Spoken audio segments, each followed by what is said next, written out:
You're on a path in the woods, and at the end of that path is a cabin.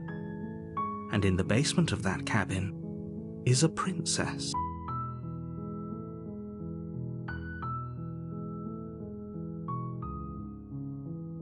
You're here to slay her. If you don't, it will be the end of the world.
You make your way up the short path to the cabin.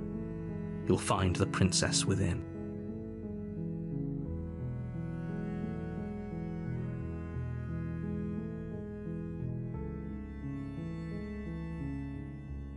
A warning before.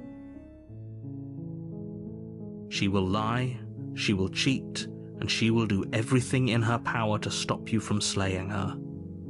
Don't believe a word she says. We're not going to go through with this, right? She's a princess. We're supposed to save princesses, not slay them. Ignore him. He doesn't know what he's talking about.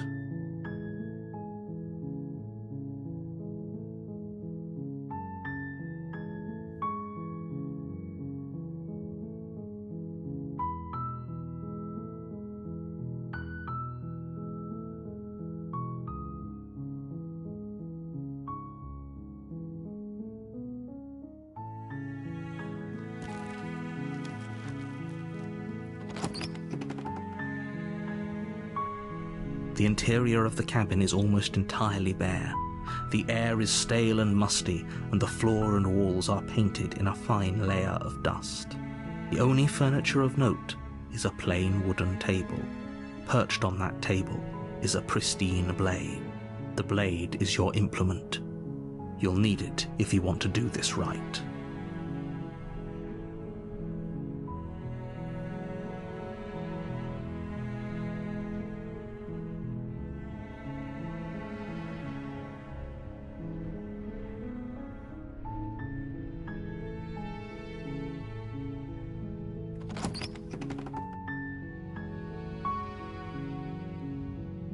The door to the basement creaks open, revealing a staircase faintly illuminated by an unseen light in the room below. This is an oppressive place. The air feels heavy and damp, a hint of rot filtering from the ancient wood.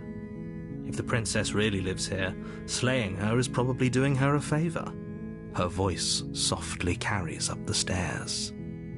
Hello? Is someone there? It's hypnotizing. It's the kind of voice you only have to hear once to remember it for the rest of your life. Don't let it fool you. It's all part of the manipulation. You're playing a dangerous game by coming here unarmed.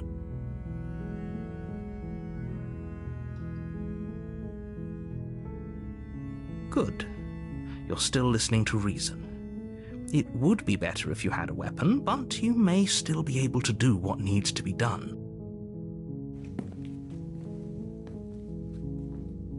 You walk down the stairs and lock eyes with the princess. There's a heavy chain around her wrist, binding her to the far wall of the basement. She's beautiful. How could someone like this be a threat to anyone? I am begging you to stay focused. There's a lot riding on you here. Hi. Do you think you can get me out of these chains?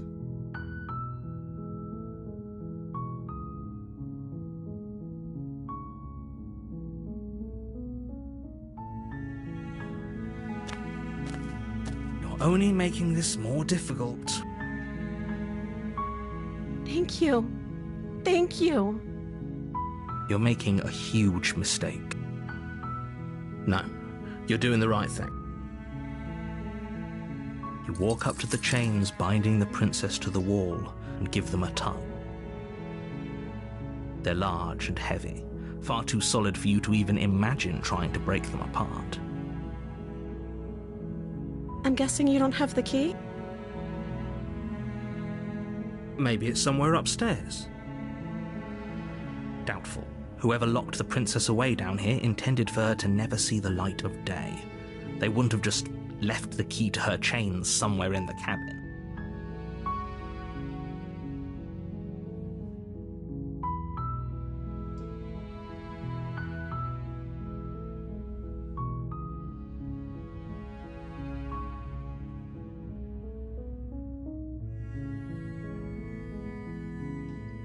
Okay. I'll be here. Good luck. You attempt to make your way out of the basement, but the door at the top of the stairs slams shut. You hear the click of a lock sliding into place. Is someone else here?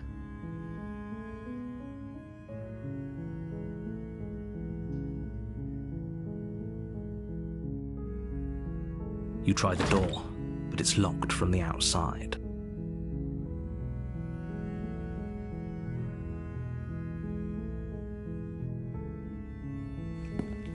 You make your way to the bottom of the stairs. This would have been so much easier if you'd just taken the blade like you were supposed to.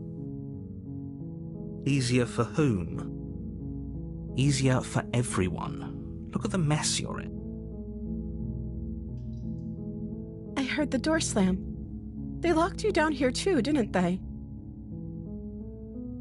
There's a slight panic rising in the princess's voice.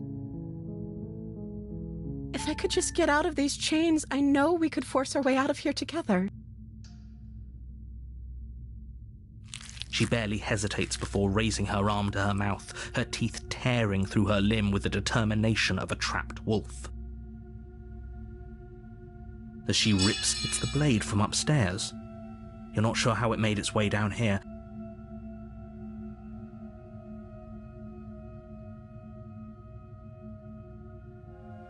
Or we could use it to free her.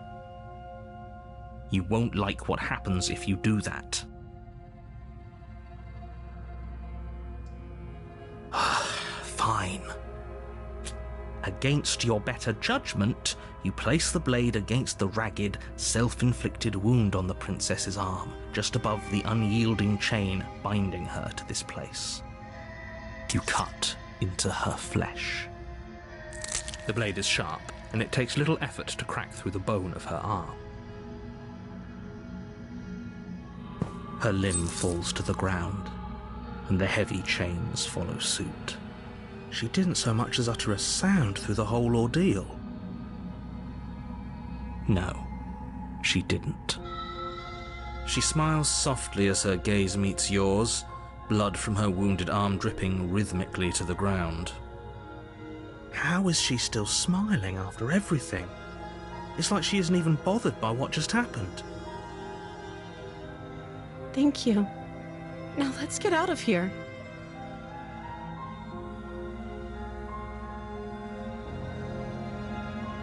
No, we won't have any of that. The stakes are too high. You can't just let her escape into the world. No, I can't just let her escape into the world. As the princess approaches the bottom stair, your body steps forward and raises the blade. Wait, this isn't fair. You can't just do that. Watch me. What are you doing?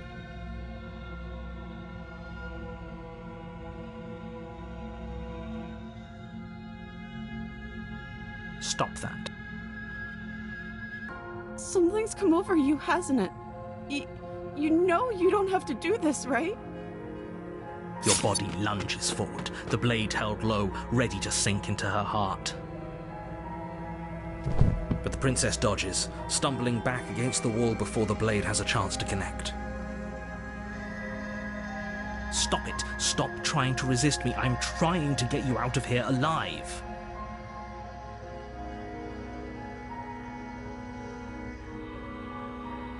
The blade. Move the blade. As your body remains frozen in stubborn resistance, the princess takes a cautious step forward. We both know this isn't you. She nervously reaches towards you and takes the blade from your infuriatingly rigid hands. What are you doing? I'm sorry. I'll try to be quick. She plunges it into your chest, tearing through flesh and sinew. It is agony. But you aren't dead yet. Oh no, I'm so sorry.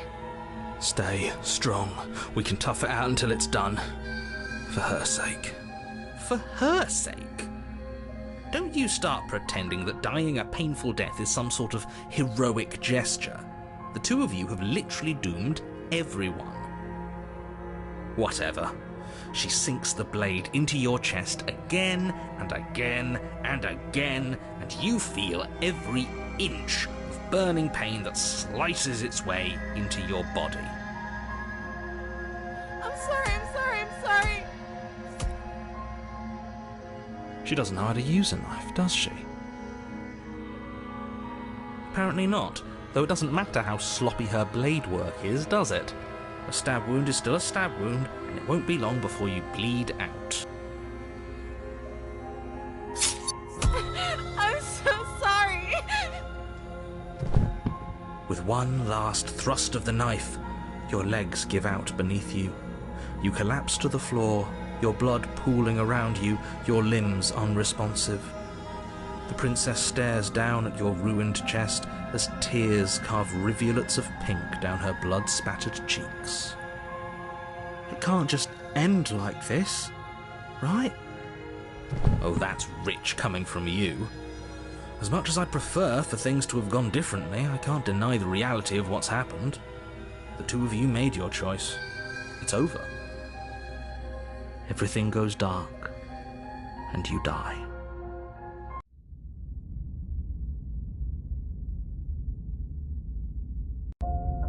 You're on a path in the woods, and at the end of that path is a cabin. And in the basement of that cabin is a princess. You're here to slay her. If you don't, it will be the end of the world.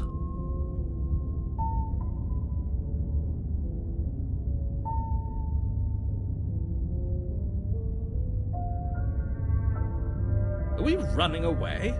What are you doing? We have to save her. Seriously? You're just going to turn around and leave? Do you even know where you're going?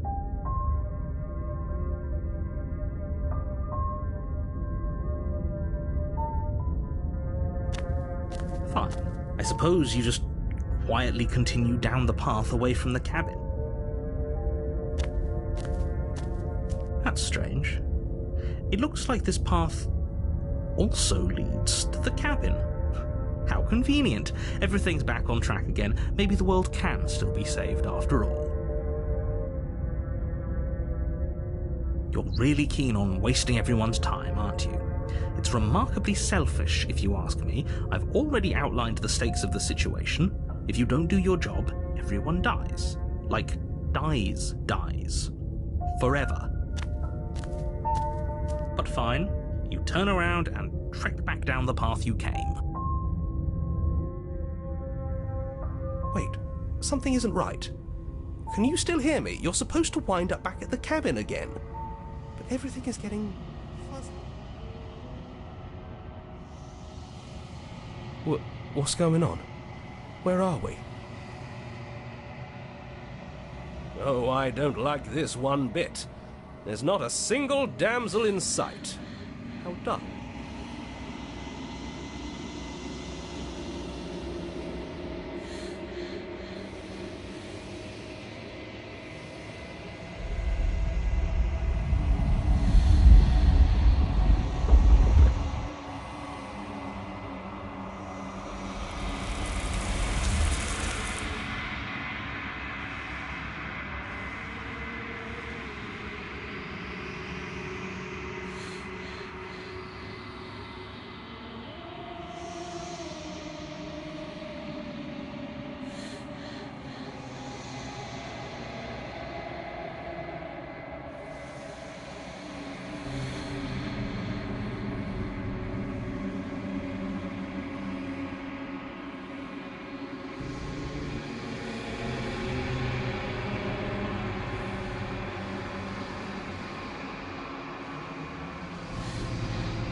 You're on a path in the woods, and at the end of that path is a cabin.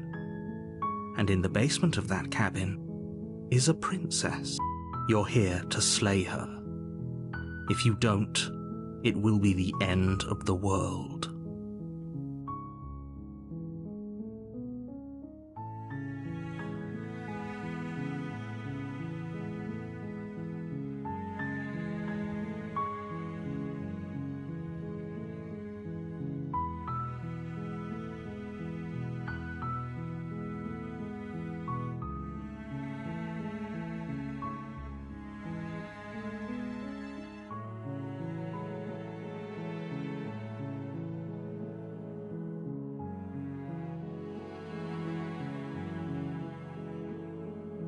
While I appreciate the mental exercise, we are running up against a bit of a ticking clock.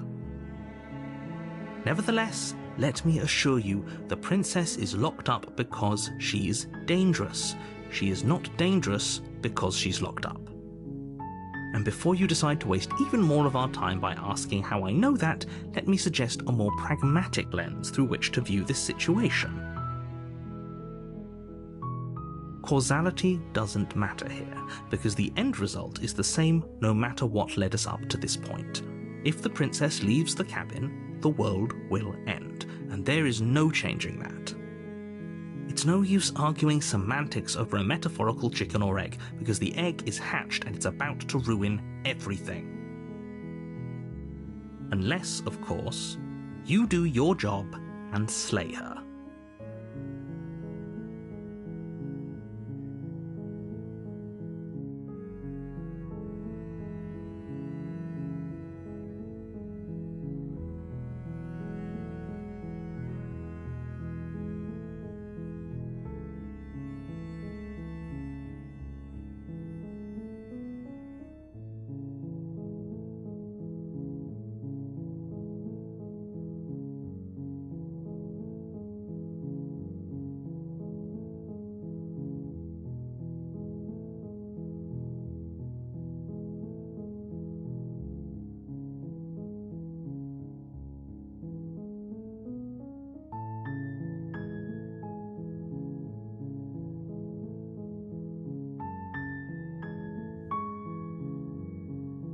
Of course I haven't. Why would I even consider that?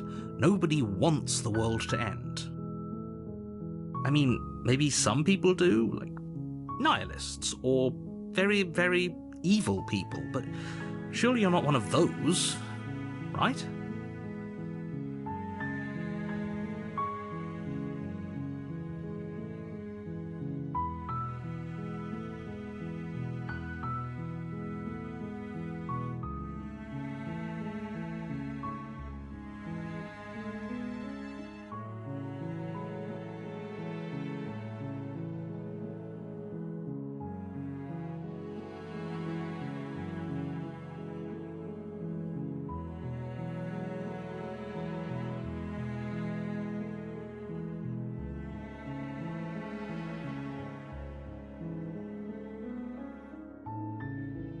Unfortunately, you're the only one who can pull this off.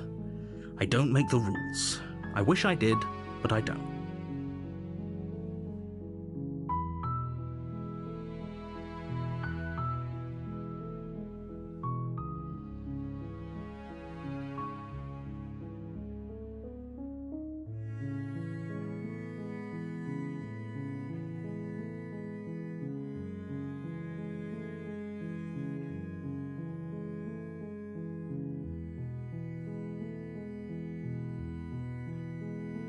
Don't mention it.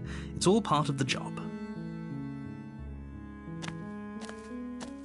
You make your way up the short path to the cabin. You'll find the princess within. A warning before you go any further. She will lie, she will cheat, and she will do everything in her power to stop you from slaying her. Don't believe a word she says. We're not going to go through with this, right? She's a princess. We're supposed to save princesses, not slay them. Ignore him. He doesn't know what he's talking about.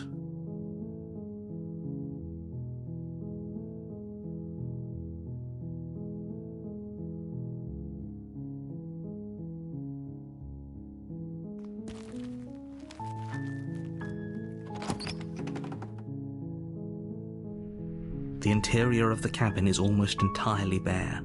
The air is stale and musty, and the floor and walls are painted in a fine layer of dust. The only furniture of note is a plain wooden table. Perched on that table is a pristine blade. The blade is your implement. You'll need it if you want to do this right.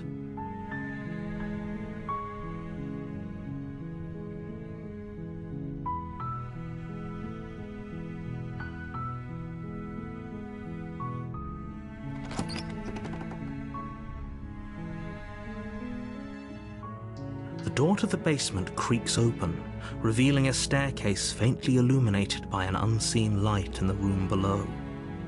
This is an oppressive place. The air feels heavy and damp, a hint of her voice softly. Hello? It's hypnotizing. Don't let it fool you.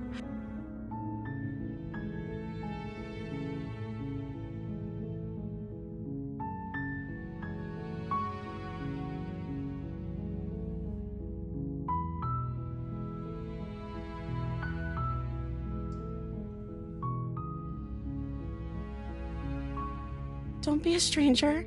It's been so long since I've had any visitors. Please, come downstairs. You walk down the stairs and lock eyes with the princess. There's a heavy chain around her wrist, binding her to the far wall of the basement. She's beautiful. How could someone like this be a threat to anyone? I am begging you to stay focused. There's a lot riding on you here. Hi. Do you think you can get me out of these chains?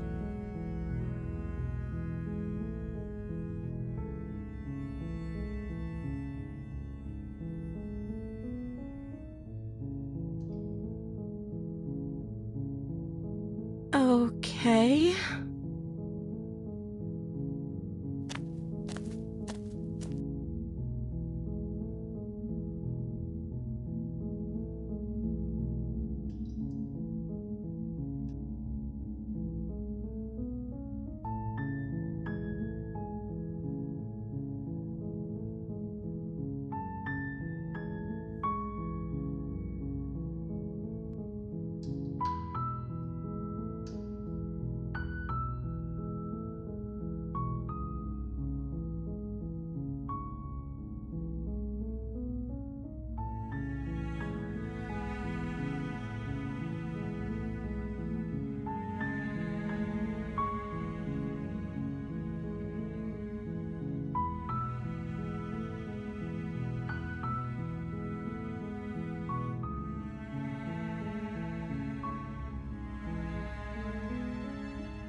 Is that why they threw me down here? But I don't want to hurt anyone. I like the world, I think. I don't remember much about it, to be honest. I've been down here for so long. That's... How long has she been locked away? Did they tell you how I'm supposed to end the world?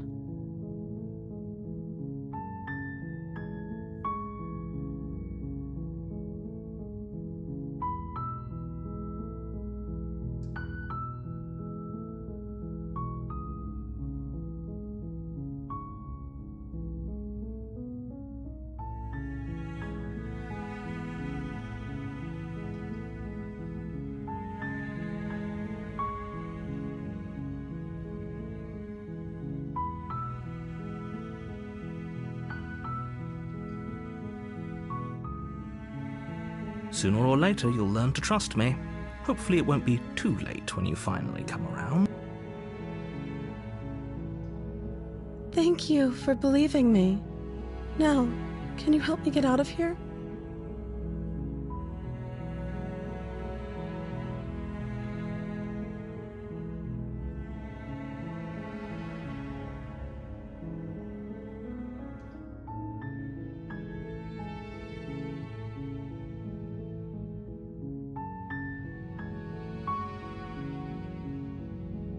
You walk up to the chains binding the princess to the wall and give them a tug. They're large and heavy, far too solid for you to even imagine trying to break them apart. I'm guessing you don't have the key? Maybe it's somewhere upstairs. Doubtful. Whoever locked the princess away down here intended for her to never see the light of day. They wouldn't have just left the key to her chains somewhere in the cabin.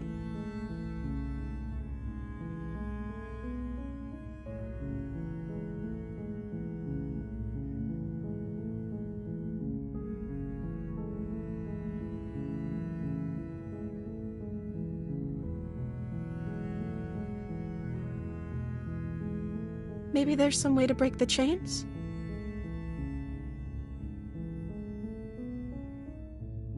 Or if that doesn't work, I guess we can always cut me out of them.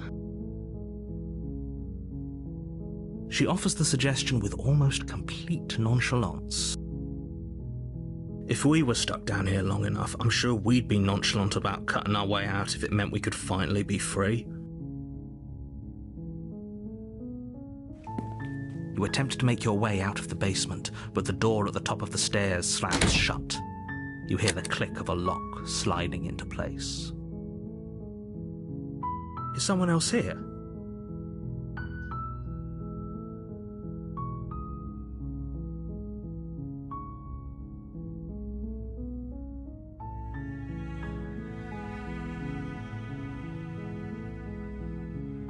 Your shouts and pleas are met with silence.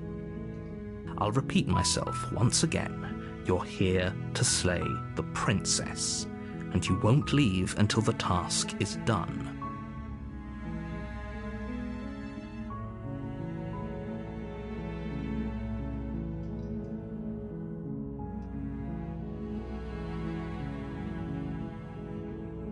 You try the door, but it's locked from the outside.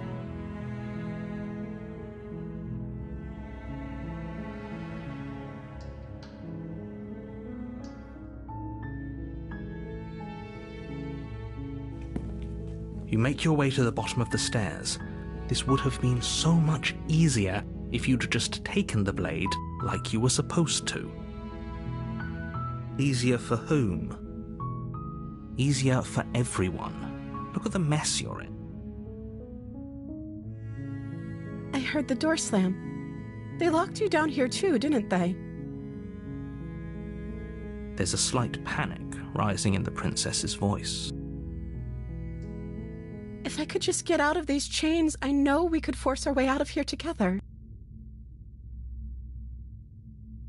She barely hesitates before raising her arm to her mouth, her teeth tearing through her limb with the determination of a trapped wolf.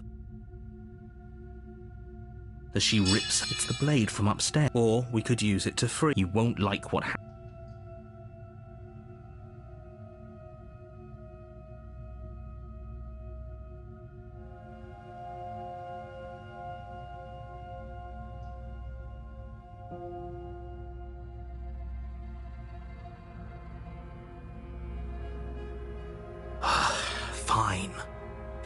against your... You cut. The blade is sharp, and it takes her... She didn't know. She How is she still... Thank you. Now let's get out. No, we won't have any of that. The stakes are too high. You can't... As the princess approaches... Wait, watch me. Okay, there's no going back now. I'm with you to the end. You bring the blade down to strike at the princess's heart.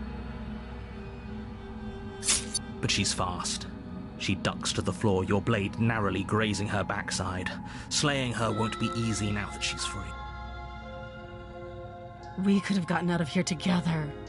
Were you just lying to me this whole time? I don't know what's come over you, but if I have to kill you, then I'll kill you. Do you think I need both of my arms to do that? She pounces on you with the same animal ferocity she used to tear through her arm. But you have a weapon. You raise the blade, digging it under her ribs, aiming directly for the heart. It's not enough to stop her. You feel her claws in your throat, then her teeth, somehow sharp enough to pull apart your flesh and sinew with ease. You collapse to the floor, your body unresponsive as your blood pools on the ground beneath you. She stares down at your ravaged form, eyes shining in the darkness, dress stained in red as her blood and yours both seep into the fabric.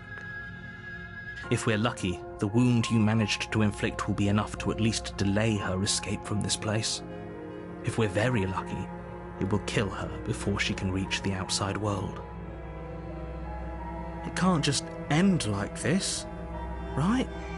As much as I'd prefer for things to have gone differently, I can't deny the reality of what's happened. I'm sorry, but it's over. Everything goes dark, and you die.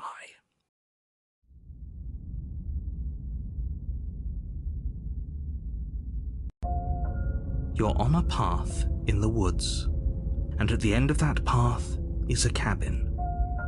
And in the basement of that cabin is a princess. You're here to slay her. If you don't, it will be the end of the world.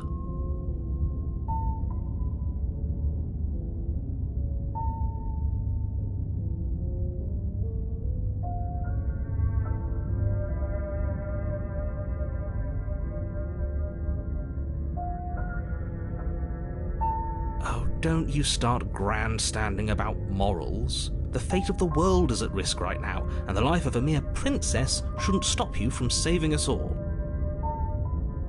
If he doesn't remember what happened, then maybe it's best to keep it that way.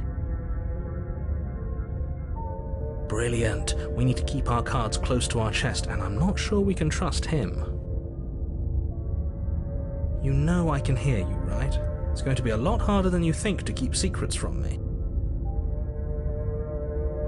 Did I say I'm not sure we can trust him? Slip of the tongue, bit of the old brain fog. I meant to say that we should probably head over to the cabin and slay that princess. We already know we can't trust her, so let's get on with the show.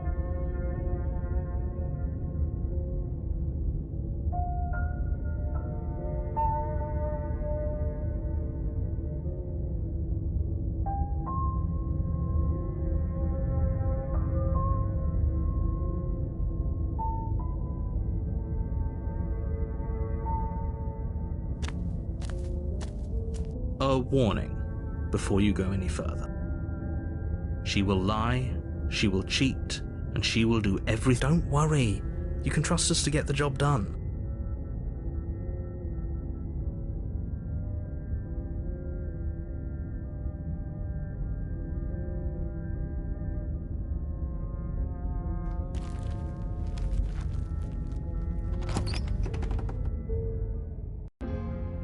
The interior of the cabin is a mess of twisted roots, the walls a chaotic weave of knotted wood that, almost as if by accident, just happens to resemble a room.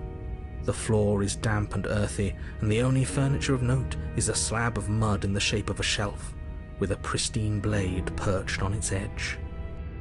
The blade is your implement. You'll need it if you want to do this right.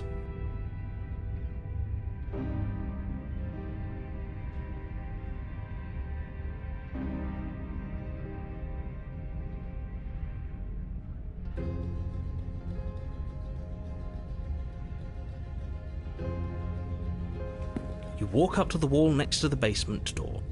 It's a wall. There isn't much to see here. What are you talking about? This isn't a wall. It's a mirror. Or at least it'll be a mirror once we wipe off that layer of grime.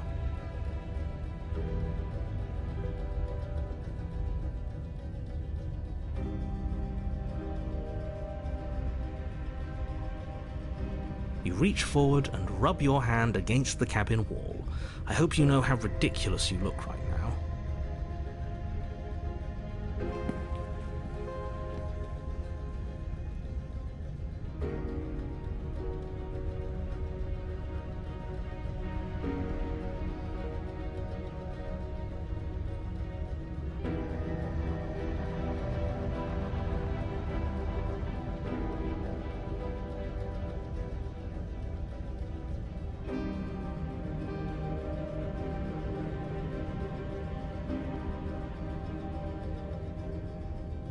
You take the blade from the shelf.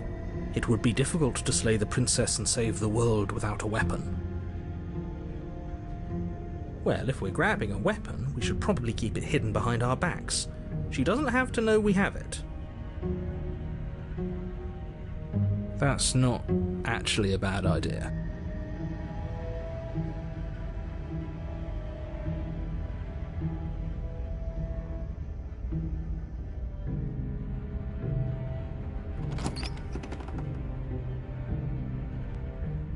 The door to the basement creaks open, revealing a staircase dug into the muddy earth below.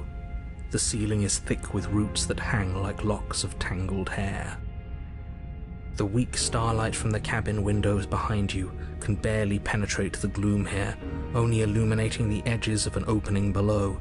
It shines in the darkness like some kind of massive maw, waiting to swallow you up into the earth. The air smells of dirt and copper. It's thick and wet, as if your lungs are being coated in mud with each intake of breath. If the princess lives here, slaying her would probably be doing her a favor. Her voice skitters up from below. Something nasty finds itself on my stairs. Come on down. Don't be scared. I probably won't bite.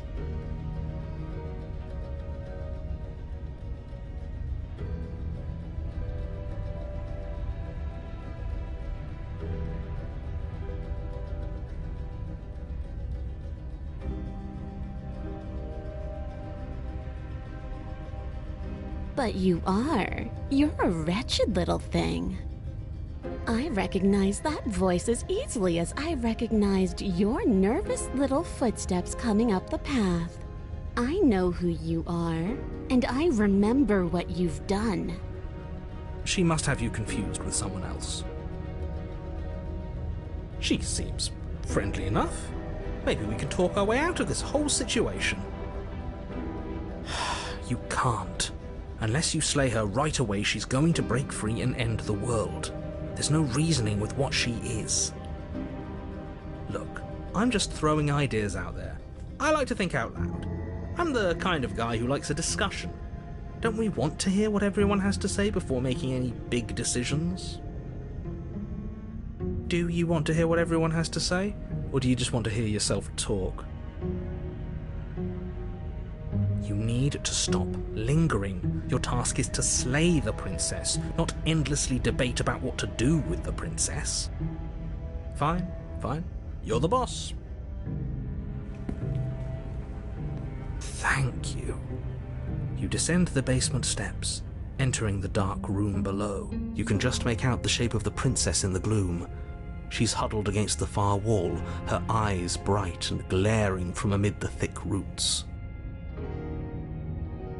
And there you are, one hand tucked away behind your back, gripping that sharp, sharp blade, no doubt. That's no fair. How would she know that? So, we've dropped the pretenses. Good.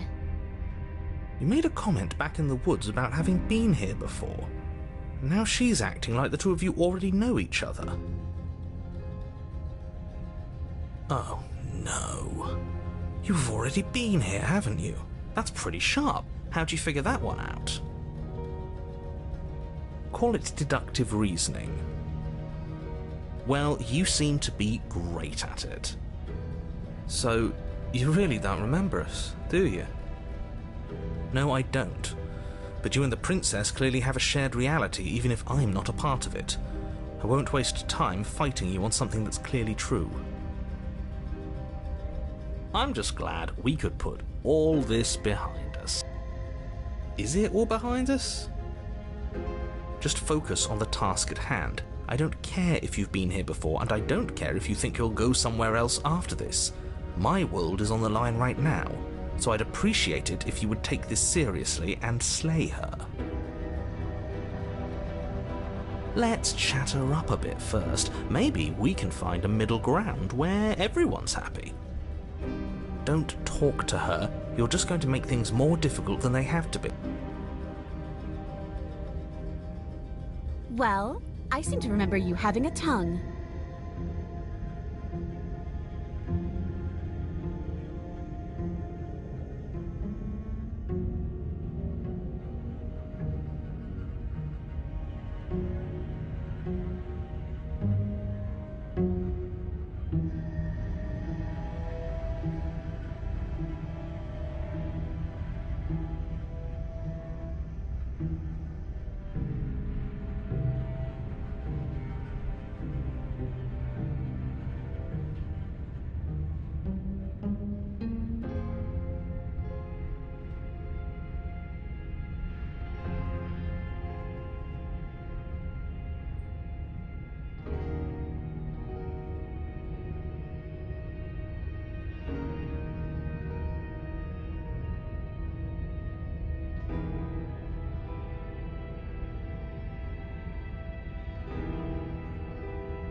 You can't be serious.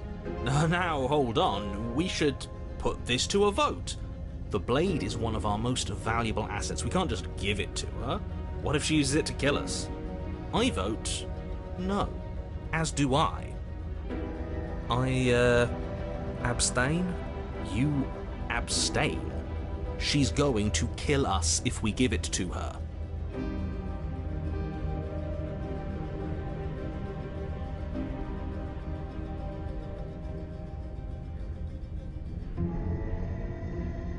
You're going to get everyone killed. You know that, right?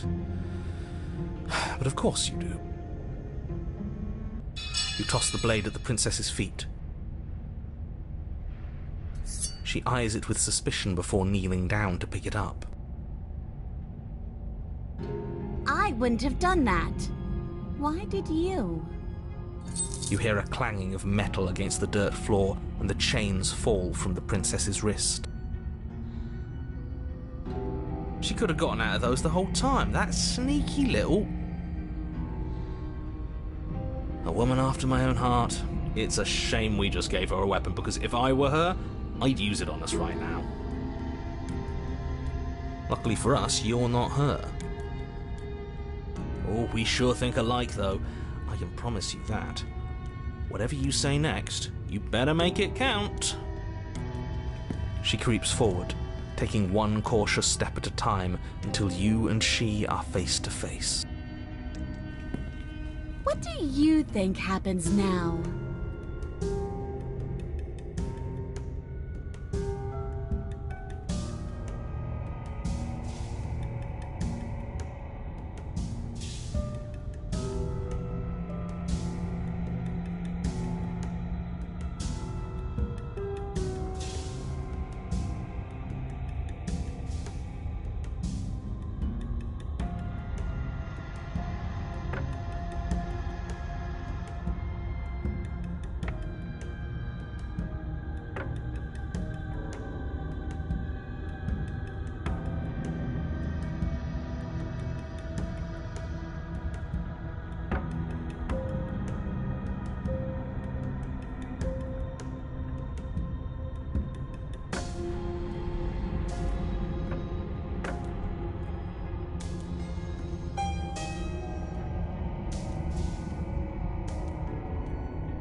Her shoulders tense and her eyes dart away.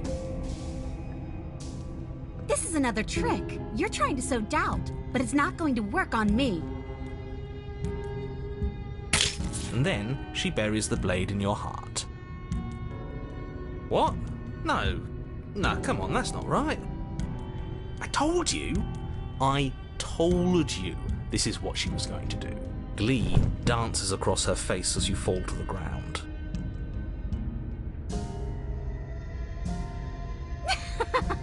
I did it. I got you. You... The princess seems to tremble, her smile fading quickly, replaced with concern. Her nervous eyes brim with tears. Why? Why did you let me do this? But you don't have the strength to respond, nor do you have the time. Everything goes dark, and you die.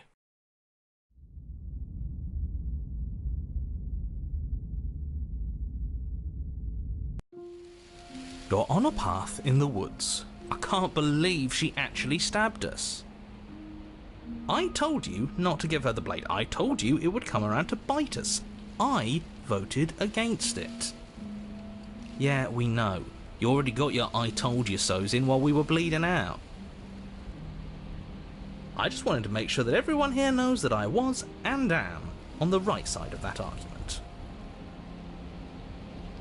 Oh, you're far from being on the right side of anything. You're fixated on the past, whereas what you should be is fixated on the future. Ho ho, a visionary. I like it. Tell me more. Gladly, my dear fellow. By cruelly turning on the princess in her moment of vulnerability, we made ourselves an enemy.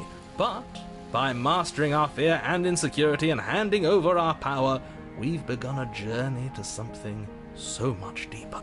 I like journeys. Travelling is a bit of a passion of mine. It makes me so relatable. Now, where are we off to? Well, if we're lucky, it's a journey to love. She hates us. Does she? She hesitated before stabbing us to death. Maybe she won't be as keen to betray us this time. We've already proven to her that we can change. So maybe she'll realise that things don't have to end in violence. You know, maybe you're right. In which case, I suppose the only thing to do is to get back to the cabin and give it another try. Give what another try exactly? You are aware I've been listening to you, right? It makes no difference if we conspire in the shadows or bear our intentions with open hearts. We are breaking your cruel cycle and whisking her away to freedom. Oh, are you now? Great, so you've obviously been here before, since you apparently died at least once. Twice, actually. Sure. Twice. Then I'll spare you the little introduction I had planned. You already know about the princess, and clearly you already know that she's dangerous. So don't muck this up. It's bad enough that this isn't your first time through.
Yes, good. Playing both sides. That's what smart people do, and you're the smartest in the room. I'm not sure it counts as playing both sides if people can hear you doing it. Buddy, you're thinking in far too few dimensions. There's layers to doing this right, and I'm pretty sure the one making the choices gets that. Trust in the plan. Trust in what plan? The Decider's plan.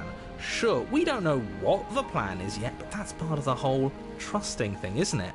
A good leader knows how and when to keep things secret, and sometimes a good leader even knows to keep things secret from himself. There isn't a plan, and that's the whole point. We're supposed to be guided by emotion. We're supposed to passionately live in the moment, and I'm sure that when the time comes, those passions will tell us to set our darling princess free. If I were you, I'd remember what she's done. You know how dangerous she is. And you should know that someone like her shouldn't be let loose upon the world.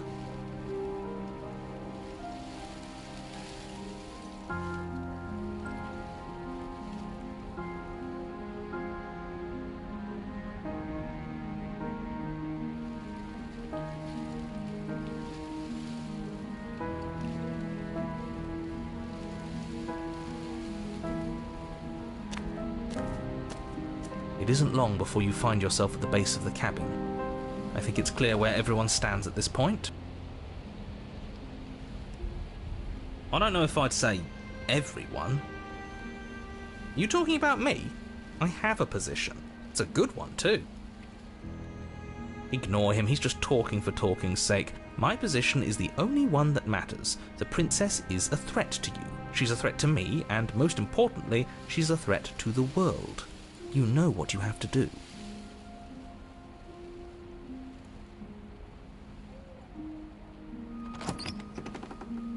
The interior of the cabin is hardly an interior at all anymore.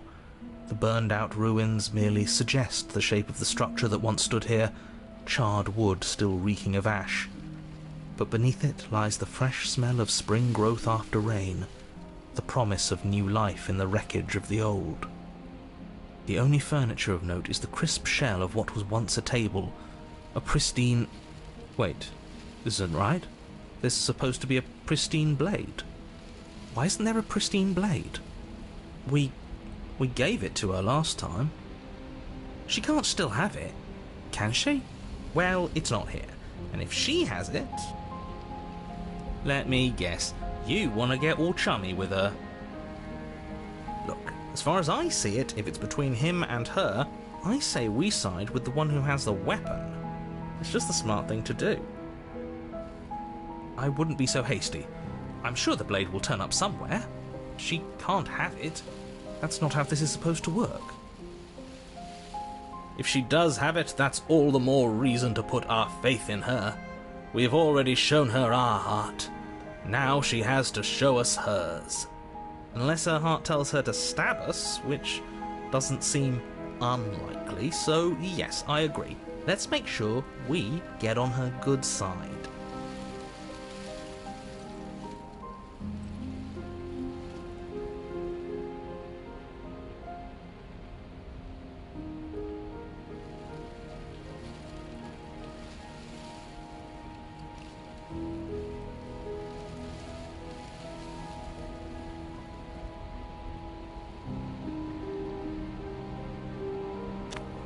You step forward and approach the scorched entryway leading to the basement, hesitating before you begin the descent. You know what you have to do. Wipe away the grit from the mirror, and behold our handsome features. It went away when we touched it last time.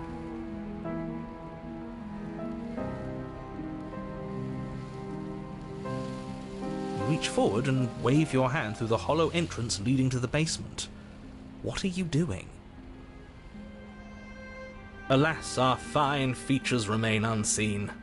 We'll just have to trust that she'll find us beautiful as we are. Well, seems like the only way to go is forward, isn't it?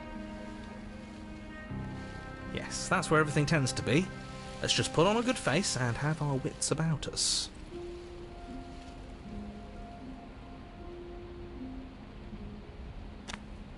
Step through the frame of scorched wood and make your way into the darkness below. The stairs to the basement are covered in a fine layer of gritty ash. The air still feels warm, as if the fires that ruined this place had only recently been extinguished. Yet fresh shoots of thorny branches are already weaving themselves through the soot-covered earth of the walls around you. Their spines point courteously down towards the basement, so you're able to brush past their jagged points with ease, at least on the way down. But you don't need to think about the way back up just yet. That's a matter for after the world's been saved. These thorns are an expression of her pain. I know it. She's calling out for help. Her voice, worn down by pain and suspicion, hobbles up the stairs. I can't get away from you, can I? You betray me, I kill you, and you come back. You let me kill you, and you come back. I don't know why you let me do that. I don't know what you want from me.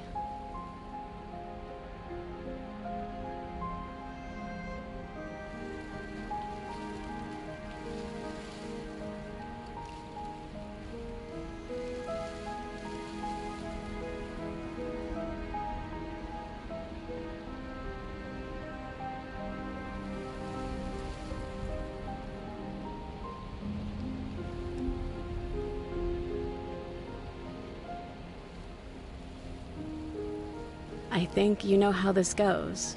I'm down here and I can't leave. So, come down and talk. It's not like I can stop you. You continue down the basement stairs, brushing past the smooth edges of thorns that grow more and more plentiful as you make your way forward. You step out into what was once a vast open cavern, now overrun by briars and prickles and thistles, the space thick with hostile vegetation. At the heart of it all, encased in a tight weave of vines, is the princess, her bloody, trembling hands clutching a pristine blade. Did you know this was going to happen to me? Are you here to watch me suffer? Are you here to laugh?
Do you really think you can just wash your hands of all of this? Do you really think you can just leave me here? This is even better than stabbing her. The same reward without any of that nasty effort. It's not even better. Putting off a choice is always worse than making a committed decision, especially when you already know the right answer. It's even more cruel if you ask me. Leaving an incredible soul like hers to languish forever in pain and alone. How can we bear to live with the guilt? We'll live with it just fine. Besides, she'll get over it. That's what I'm afraid of. But as you approach the basement stairs, you make a grim realization. The thorns won't let you leave. We don't have any way to cut through them. Okay, new plan. We re-befriend the princess, get the blade, and all of us leave here together as friends. You can't leave without me, can you? Isn't that funny? Isn't that so funny? This is perfect, actually. Just you and me rotting down here forever, together. It's what we deserve after everything we've done. It's romantic, even. We got our beautiful ending after all, tragic as it may be. You know, just to make sure things are a little more permanent, I think I'm going to take this particular needle out of the picture. She wouldn't. Thorns slice into the princess's hands, lacerating what little skin remains as she raises the blade to her mouth. Take it. Take it now, before she swallows it out of spite.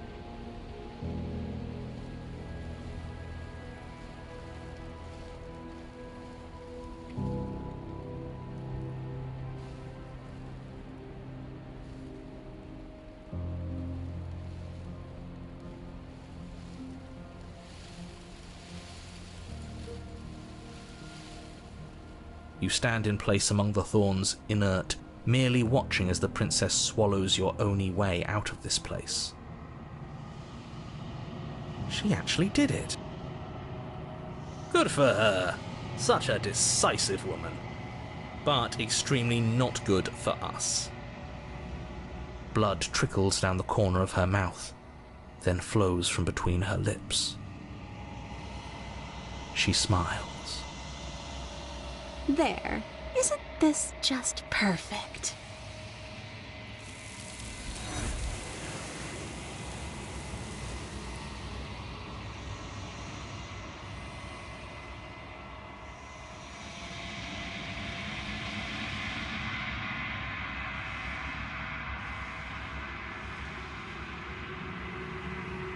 She's gone.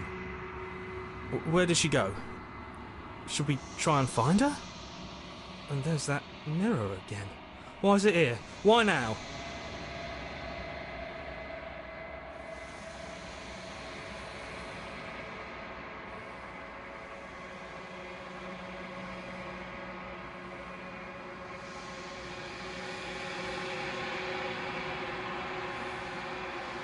I'm begging you, don't do this.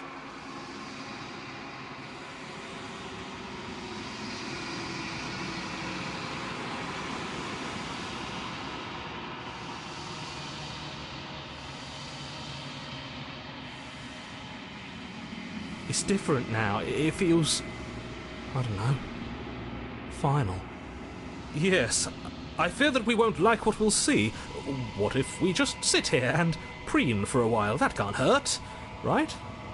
If they think it's bad, I'm with them.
something returns to the long quiet.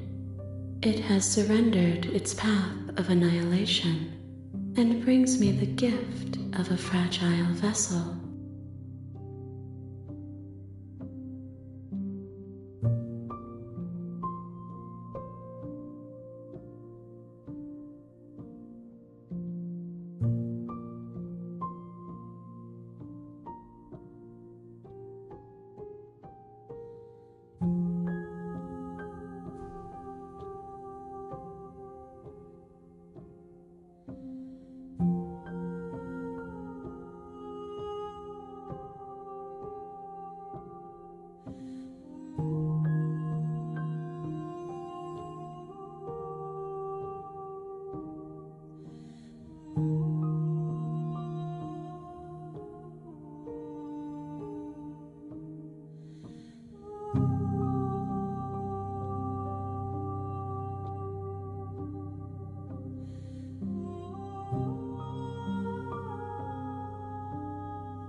Vague recollections, empty tunnels without a mouth.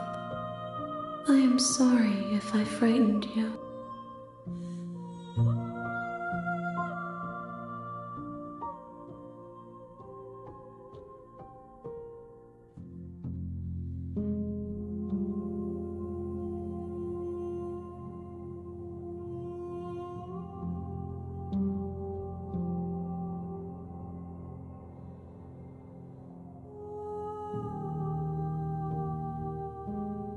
You are the only thing I have ever known.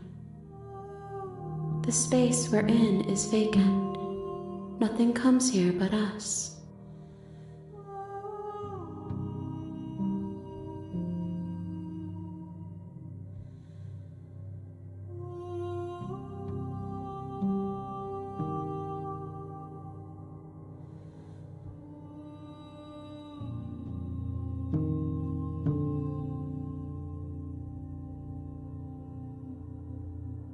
I have only just now stirred to consciousness. I could not have trapped you here, and I too yearn to be free.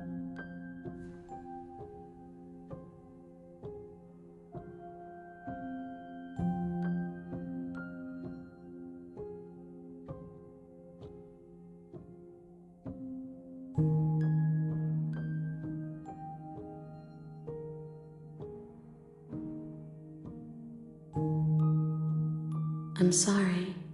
There are some changes that can never be undone. There are some tears that can never be unshed. This is not a place that can hold a fragment of a concept. The moment she arrived here, she was going to return to me. I promise that it doesn't hurt.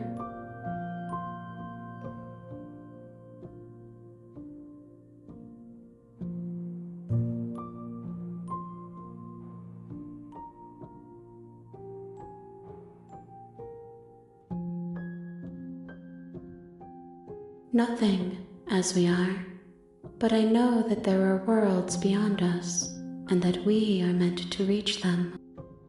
There is no exit, but this vessel is a creature of perception. She can make you forget, if only you believe her to be able to. Bring me more perspectives, so that I may be whole, and perhaps then we will know our freedom.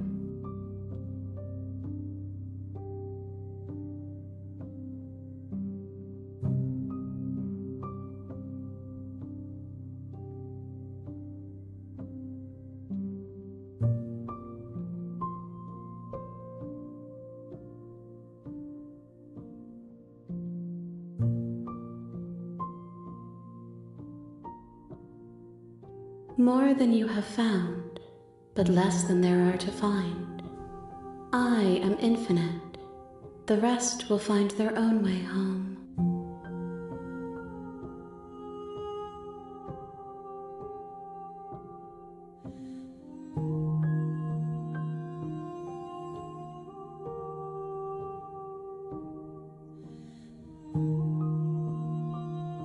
You ask of things that cannot be done. To destroy is merely to reshape, to remold.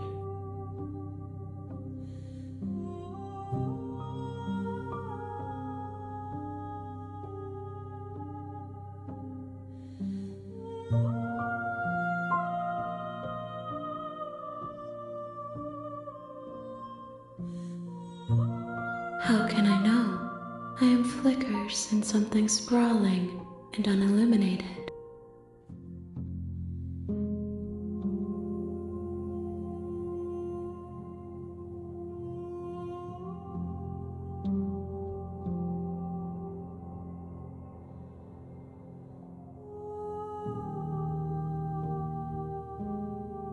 She asks that I tell you to remember her. You won't.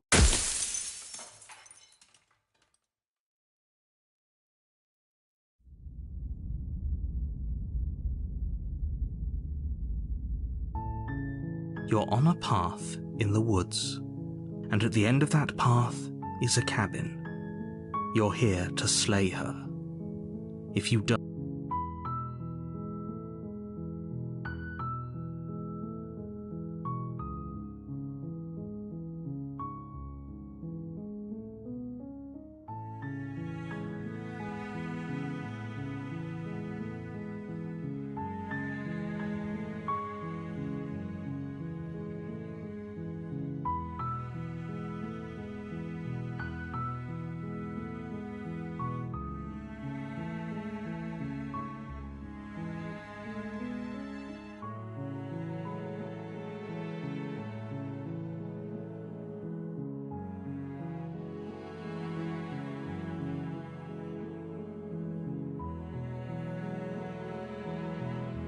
I'm talking about the end of everything as we know it.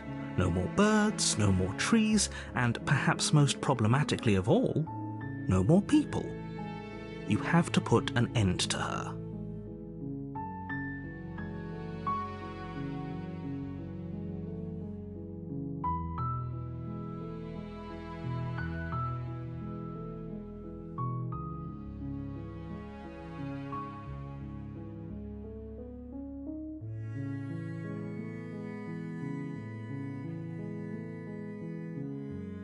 Don't linger on the specifics.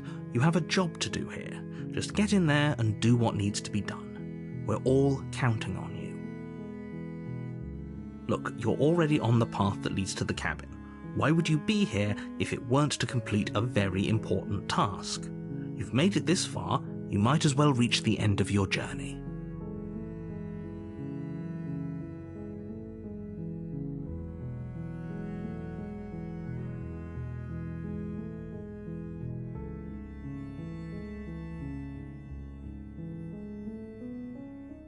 Yes, but you'll have to slay her before you get it.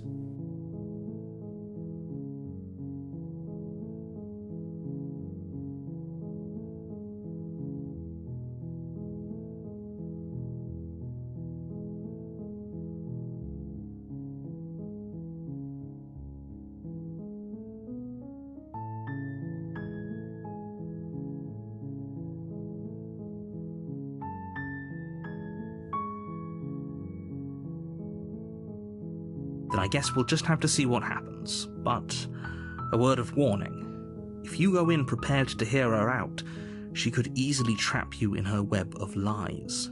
And the more you listen to her honeyed words, the harder it'll be to pull yourself out. Then each and every one of us is doomed. So sure, go, talk to her. See how that turns out for all of us.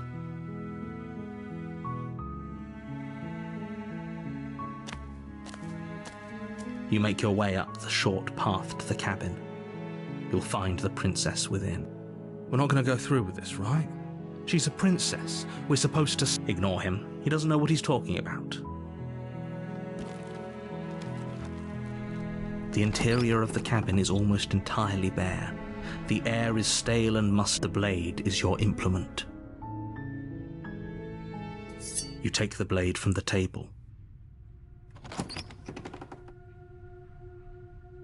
The door to the basement creaks open, revealing a staircase. Her voice carries up. Who's there?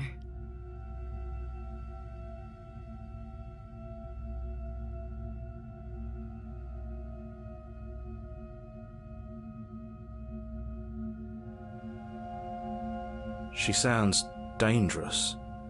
It's almost as if she's the one in charge down here. Don't let it fool you. It's all part of the manipulation.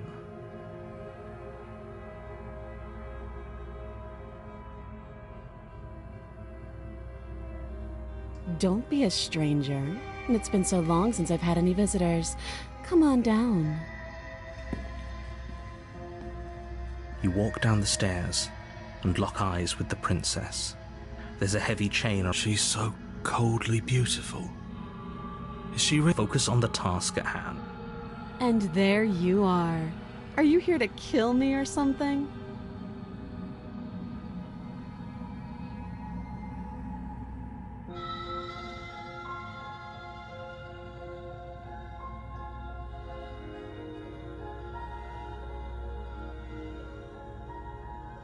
Then why did you bring a knife with you?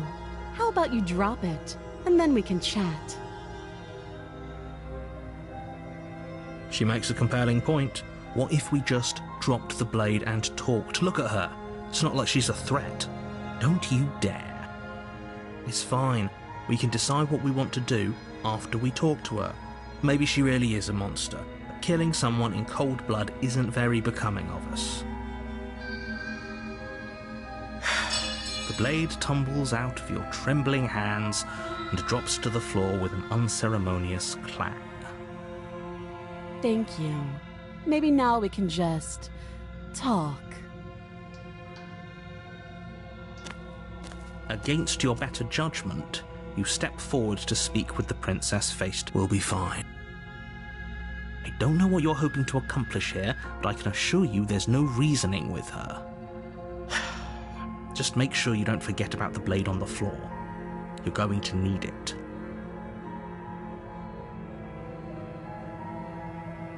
So here we are. What an awkward start to a relationship.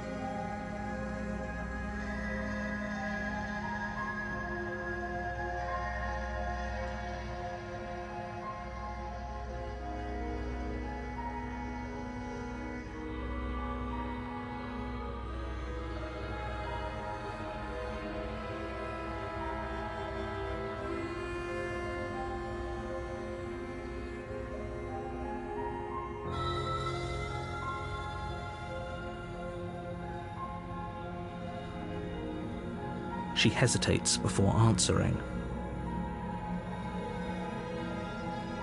You can address me as Your Royal Highness, or Her Majesty.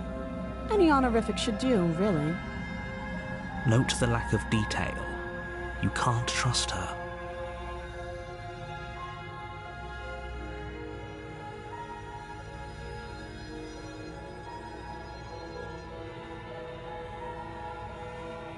Don't just tell her that.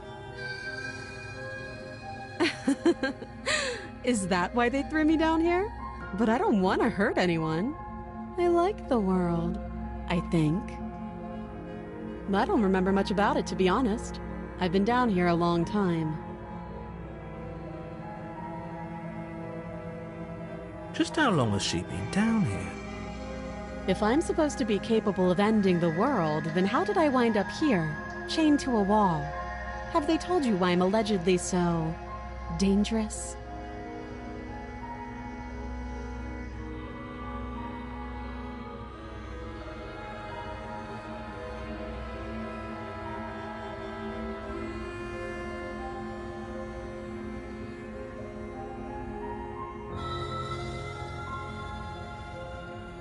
Thanks for the vote of confidence. What if they're bad reasons, though? If they had good reasons for thinking I was dangerous, wouldn't they have shared them with you? I don't want to hurt anyone. I just want to leave.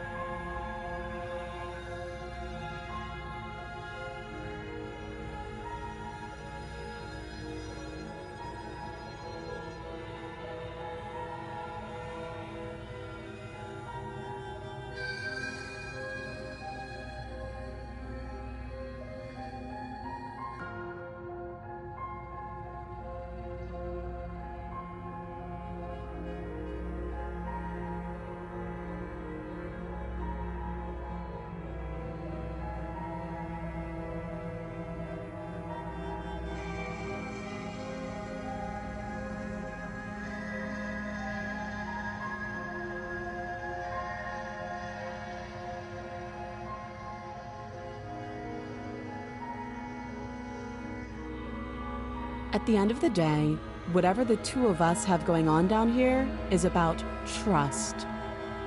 Whoever sent you to slay me claimed I was a threat to the world, but they didn't tell you why. That doesn't sound right to me. And I don't think it sounds right to you either. Otherwise, we'd be killing each other instead of talking. She has a point. There's a reason I've been telling you to question the situation, and there's a reason you've listened. So, I could tell you that I'd lead a quiet life in the woods, or that I'd open an orphanage, or that I'd do any other number of good things that I'm sure you think you want to hear. But you don't really know me, do you? What can my word possibly be worth in a situation like this?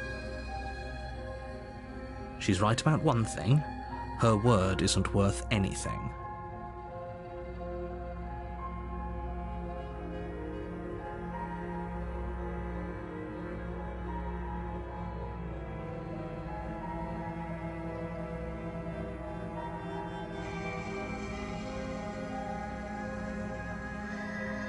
Like I said, it's all about trust. Blind trust. So do you trust me, the prisoner, the victim, the princess clearly incapable of ending the world? Or do you trust whoever put me here? She's wrong. This isn't about trust. This is about risk. We stand to lose everything, all for the sake of one person, and a subjugating monarch no less.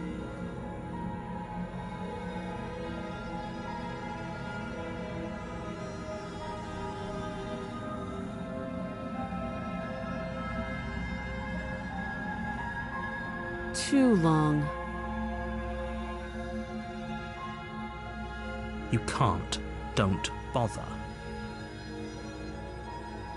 I'm guessing you don't have the key then. I'm sure there's a key somewhere around here, and if there isn't, well, we can always put that knife to good use. Her sharp eyes settle on the edge of the blade. She isn't suggesting what I think she's suggesting, right? She is. I'm sure of it. Don't jump to any weird conclusions. We're two people who have met each other. By definition, we have a relationship.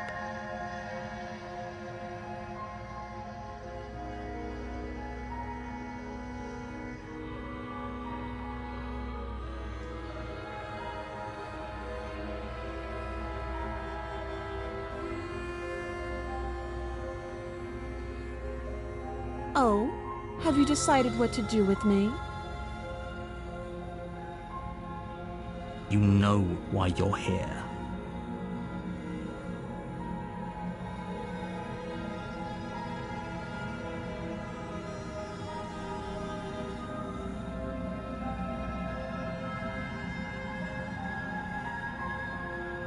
That seems like a pretty good compromise. Leaving her alive is too risky. If you don't deal with her soon, she will find a way out. One way or another, I'm going to find a way out of here. You can make it easier for both of us if you help. And if you don't, I can promise that you'll come to regret that decision. You have to make a choice. Let's hope for all our sakes it's the right one.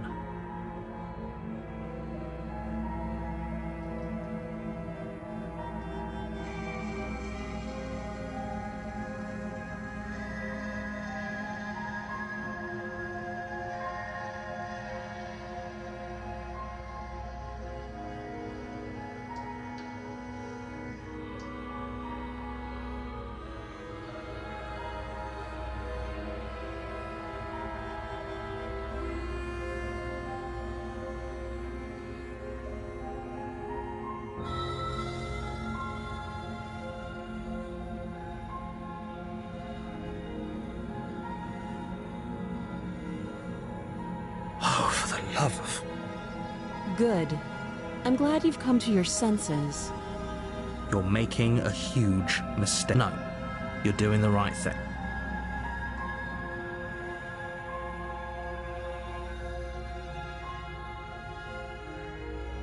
You walk up to the chains binding the princess to the wall and give them a tug. They're large and heavy, far too solid for you to even imagine trying to break them apart. If you don't have the key, maybe you should go looking for it. I'm sure it's somewhere upstairs. Doubtful. Whoever locked the princess away down here intended for...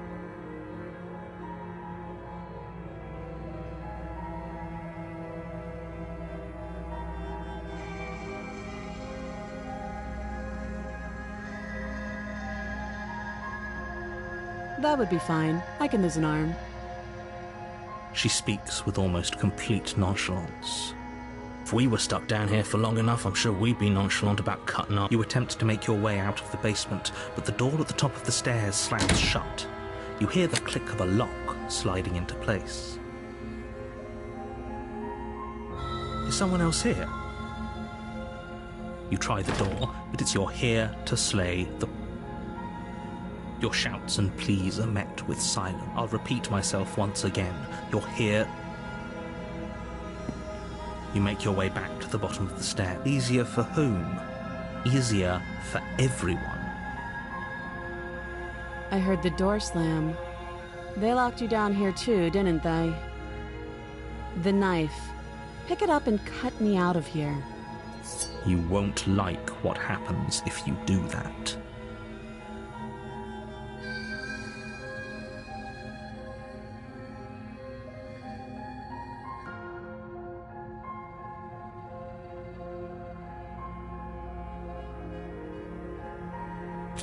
Against your bet, you cut into her. The blade is... She didn't so much as utter a sound.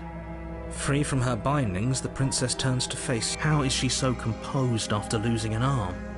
It's like she isn't even bothered by it. Thank you. Now let's get out of here. No, we won't have any of that. The stakes are too high. As the princess approaches the bottom stair, your body steps... Wait, this isn't fair. Watch me. Stop that. I thought... Your body lunges forward to sink the blade into her back, but the princess swiftly moves out. Stop it! Stop resisting! Thank you. You swing your arm towards her throat, the blade singing through the air. But she's ready for it. She grabs your arm, her grip like a stone vice. You drop the blade, pathetically. She lets go, and faster than you can react, rears back and hits you with a bone-shattering haymaker. There's a ringing in your ears. You're fairly certain you can feel bone grinding against bone where she fractured your jaw, but your body isn't allowing you to feel much right now, adrenaline coursing through your system and numbing your nerves. You fall to your knees. You're barely able to bring your trembling arms up to defend yourself before she hits you again.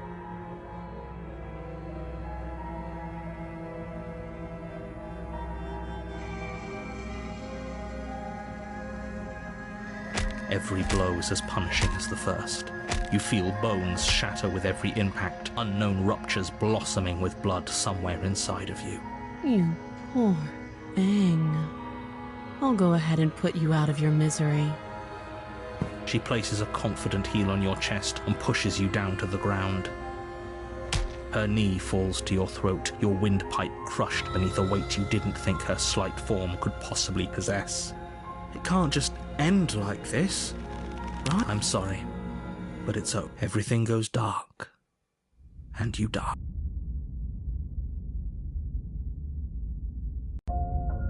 You're on a path in the woods, and at the end of that path is a cabin. And in the basement of that cabin is a princess. You're here to slay her.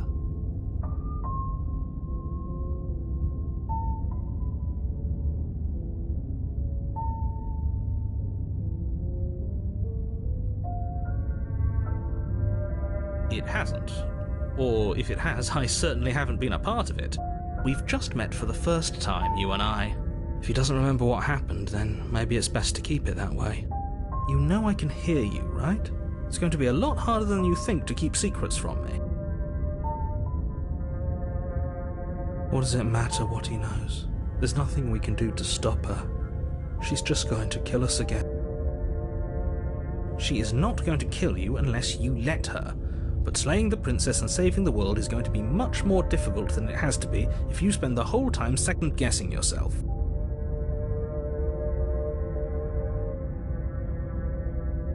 Those are two very different questions, but fine, I'll indulge you if that's what it takes to get you moving. Let's say for a moment that this really is the second time you've met me, or at least a version of me. You died last time, which probably only happened because you didn't listen to me. Of course we died. She didn't feel pain. She didn't feel much of anything, did she? And she broke every bone in our body before she decided to let us die. What were we supposed to do to stop her then? What are we supposed to do to stop her now? It's pointless. She's just a princess. Slaying her shouldn't have been difficult, but congratulations. You've been given another chance to actually do this right.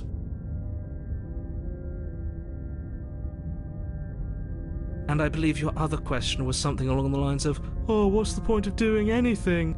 If you're asking that, it sounds to me like you're making the rather dangerous assumption that your actions last time around didn't have any consequences. What do you mean? Of course there weren't any consequences. The princess killed us and now everyone's right back where they started. That sounds pretty consequence-free to me. Yes, but in this purely hypothetical scenario, that begs the question of how you got back here. Did time simply rewind itself, or were you instead transported to a different world entirely? If it's the latter, what do you think happened after you died? Do you think the people there lived happily ever after? Or do you think that the princess, left unhindered, brought about the end to everyone and everything, just like I told you she would?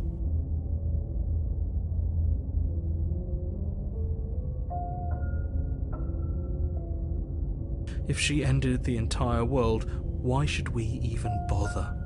We might as well just walk up to that cabin, break her chains and let her do whatever she wants. It's all the same in the end. Just because she's capable of ending the world doesn't mean you're not capable of slaying her. Both of those things can be true at the same time. So chin up. I believe in you. Just be quick about it.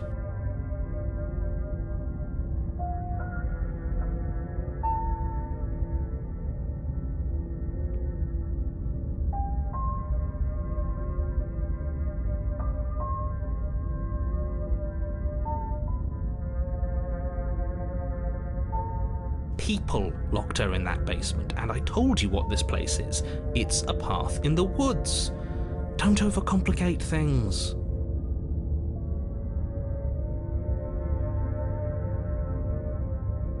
Look, I'm not supposed to say this, but it's because you're special.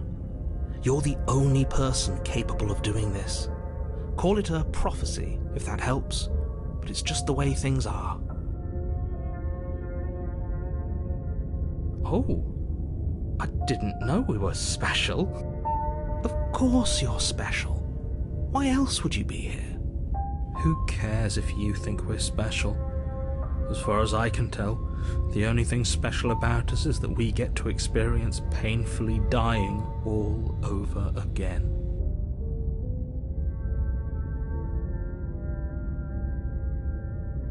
I've told you everything you need to know. Going into more detail would just overcomplicate an otherwise very simple situation and make your job more difficult. Even if he's hiding something, I doubt it would help us. I'm sure knowing what he knows would only make things worse.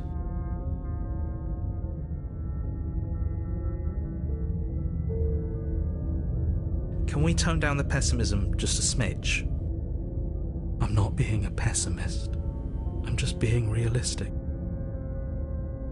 You're being annoying. Just ignore their bickering, and whatever you do, don't pledge yourself to her. I cannot stress enough how absolutely catastrophic that would be for everyone, yourself included.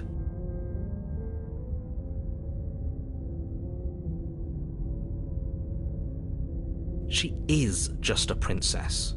Whatever you think happened to you last time, just get it out of your head before you get to the cabin and you'll be fine. Like I said, if she killed you, it was probably because you didn't listen to me. Don't talk to her, don't trust her, just go in, do your job and save the world. Great, now if you don't mind, the whole world is waiting with bated breath for you to save it from ruin. A warning before you go any further. She will lie, she will cheat. Lying? Cheating? Why would she even bother? She didn't need to do anything like that last time. She caught us off guard last time. We'll be fine. Let's just keep our wits about us.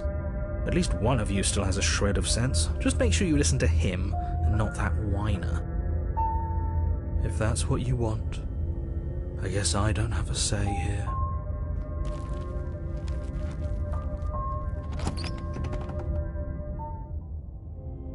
The interior of the cabin is larger and more grandiose than its humble exterior would suggest.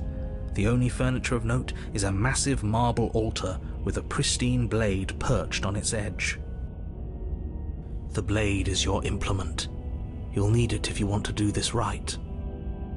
Why do we feel so small? We don't feel small. We are small.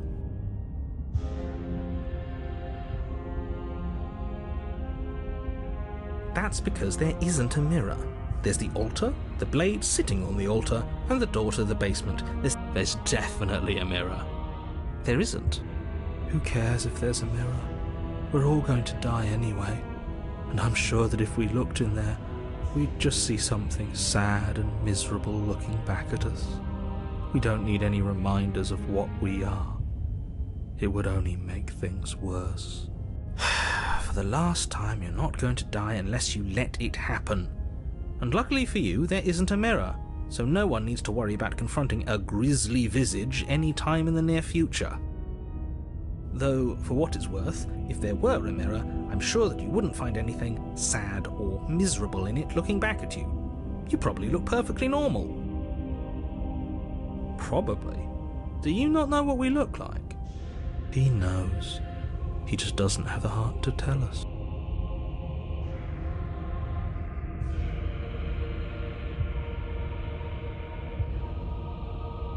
As do I. And yeah, there is. I'm not lying to you. Use your eyes. There is no mirror. Why would I lie about something so meaningless? What good would a mirror even do? Let you waste time preening yourself instead of doing what needs to be done.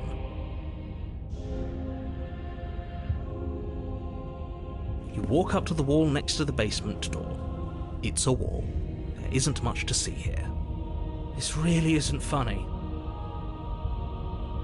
You reach forward and rub your hand against the cabin wall. I hope you know how ridiculous you look right now. We should count ourselves lucky. Some things are better left unseen.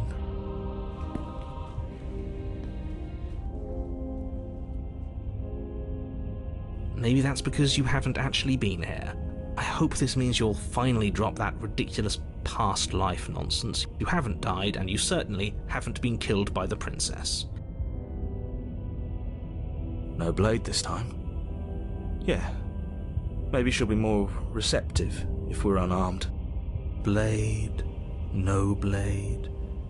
It doesn't matter.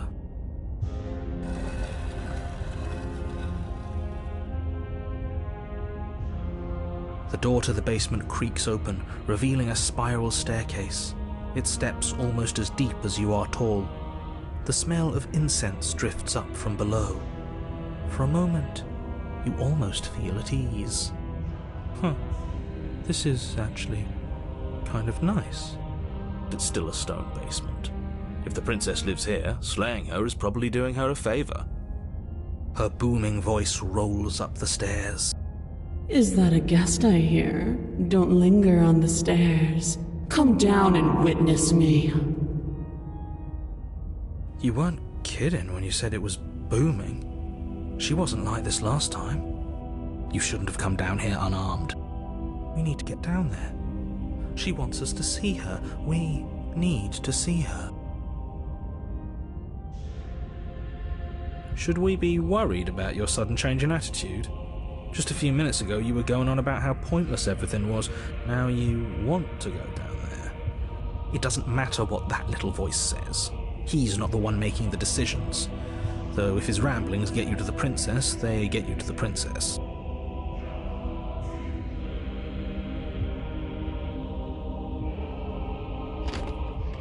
Making your way down the spiral staircase is a time-consuming and exhausting effort, every step requiring you to clamber over one edge before dropping to the next.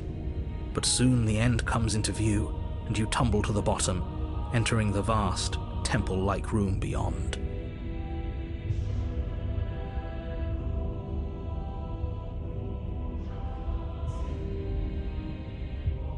The princess towers over you, almost glowing in the weak starlight, her figure framed by a stained glass window.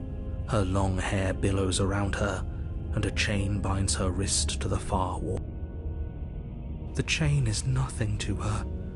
It might as well be a toy for all the good it would do. I told you it was pointless to resist her. The little bird has returned to me. I wonder what he wants. I see your hands are empty. You've already given up, haven't you? You aren't even going to try and kill me. How sweet. And more than a little disappointing. She's disappointed in us? Kneel. But the words don't leave your mouth. Instead, your legs buckle and your knees hit the floor. That's my good little bird. Now, why don't we talk?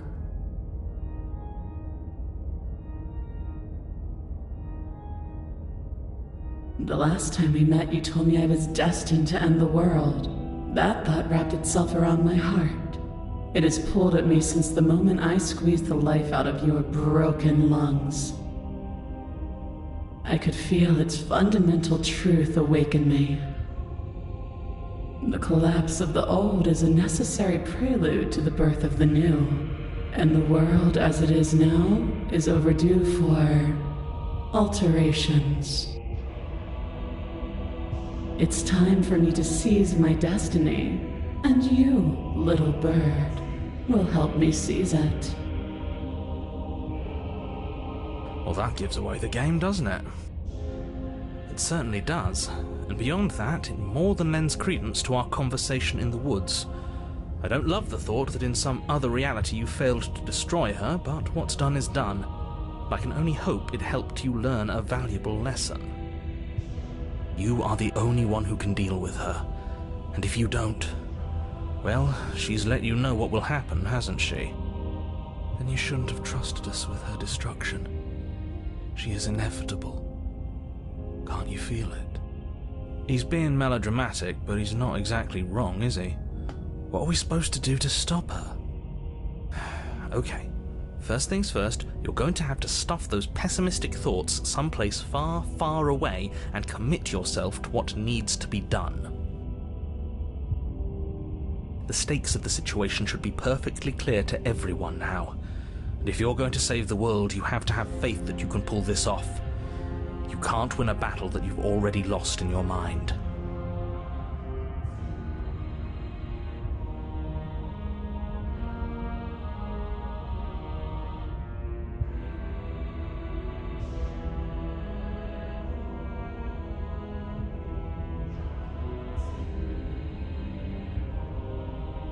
Know the limits of your privilege, little bird.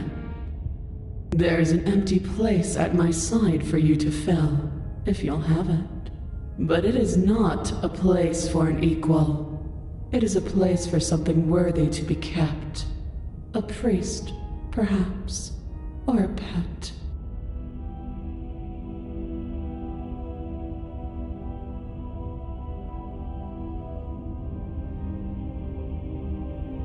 This isn't about desire. This is about what I am.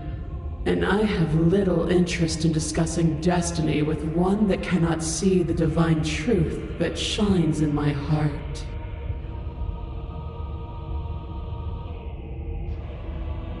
All you have to do is break these chains and set me free. Don't be rude. Of course she can. It's not rude to question someone who's apparently trying to end the world. That's exactly why it's rude. We should know our place. I can, easily, but that isn't what I want to do. The story of a terrible and bountiful god unbounded of her own will is no story at all. It's not worthy of everything I am or everything I'm bound to become. It isn't even worthy of what I was. The destruction in Genesis that's to follow in my wake is deserving of a song that can echo for eternity. The song of you being so struck by my glory, so overwhelmed by what I am, that you feel you must deliver me into the world. And from your act of utter devotion and submission springs a new dawn, a better dawn. Submit now, submit later. It makes no difference. Because in the end, no matter how vainly you struggle against me, my will triumphs over yours.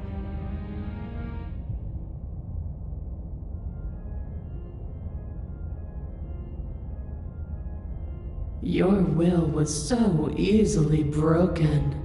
Am I that magnificent? All you need to do now is break my chains. If this is what you want, then I guess there's not much else for me to say. No, you can't just give in to her. Not when the stakes are so high. Not when you're so close. I won't let you do this. There's still something in the way. A greasy film inside of you where it doesn't belong, trying to conceal you from me. Is that a person? No. It used to be a person. It's something different now. An echo. Is she talking about you? That's impossible. She's not supposed to be able to interact with me. You're a small one, aren't you? A shriveling little worm stretched beyond its limits, trying to control things that it can't understand. No. What are you talking about? I don't care what you are. You're mine.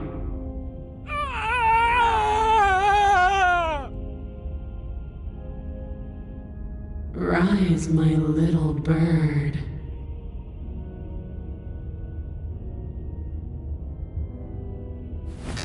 Without hesitation, you're brought to your feet. Break my chains. And how are we supposed to do that? We don't even have a weapon. All you need to do is believe it's been done.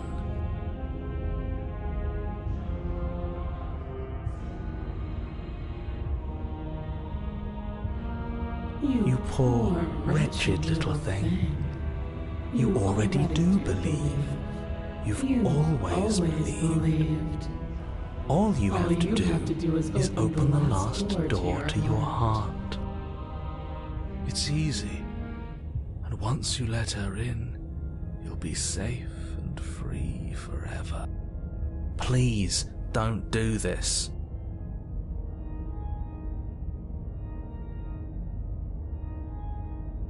There's nothing to be sorry about. This is how it was always going to be. And it is good. Alright, I'm done with this. I'm just gonna go sit in the corner. Let me know if we get our agency back. Her chains shatter, and the cuff falls from her wrist. She is loose, and the end is upon us. What a good disciple you are. Come, it's time for us to leave. Nothing, And then, everything.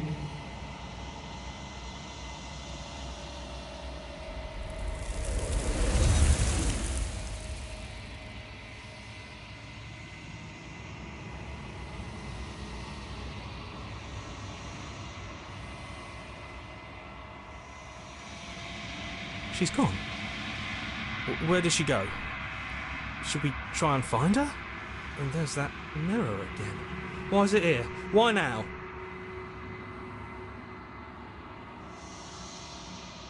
What is that supposed to mean? Whatever awful thing I felt before, it feels so much worse now. This is what we all deserve, isn't it?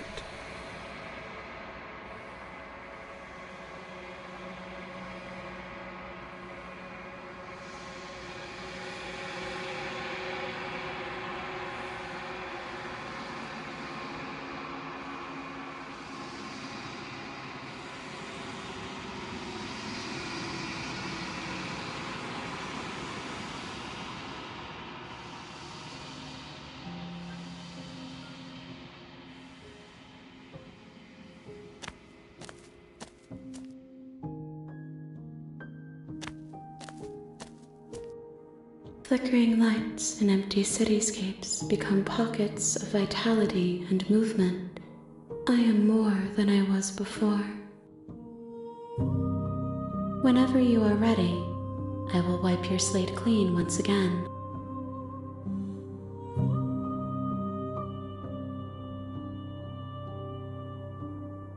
Is a child the same as an infant?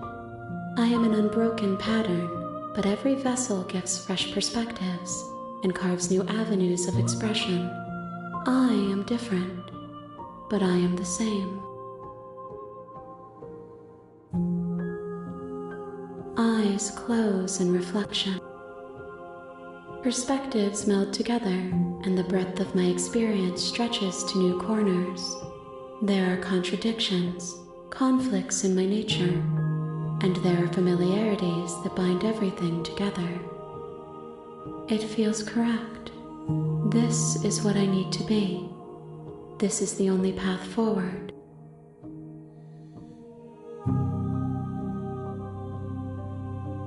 With every gift you bring me, I excavate the alleys of what I am meant to be, and every exploration yields new and complicated truths.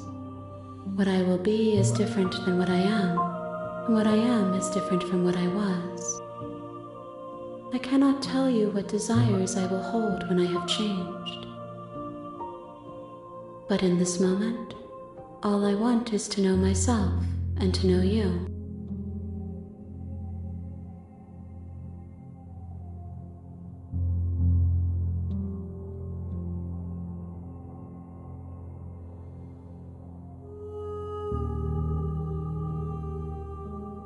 Those paths lead to worlds you've already seen, and to perspectives I have already made my own. They are useless to us now, inaccessible. The only paths of value are those that are yet untread.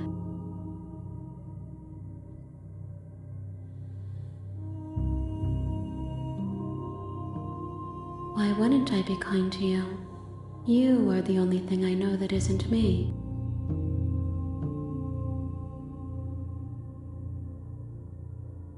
This one is dominance, a figure capable of bending everything to her will. She will make for an overwhelming heart. Do not mourn her, for she would not be able to mourn you.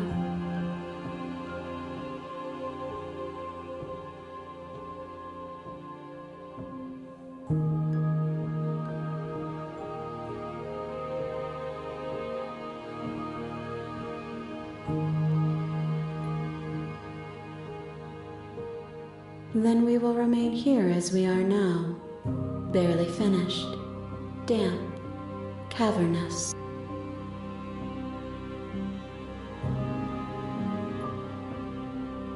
If you need time, then I'll wait with you.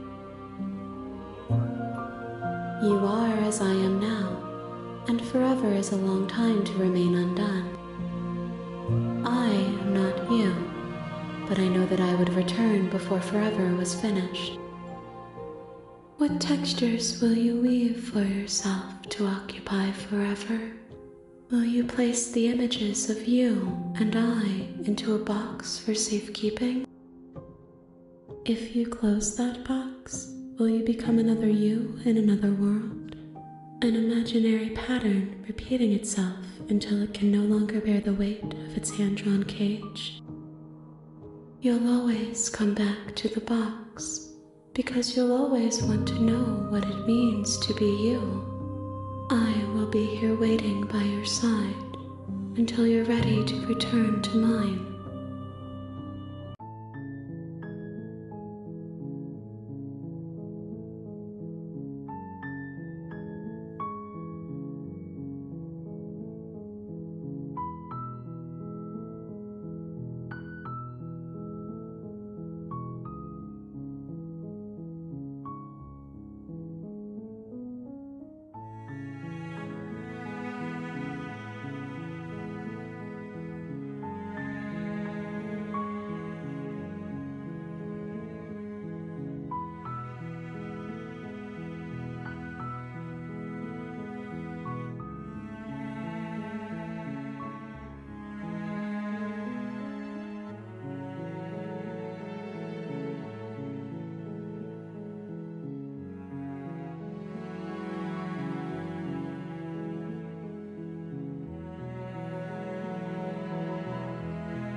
I see you have returned to me. Days mean nothing in the maw of forever. I never left your side.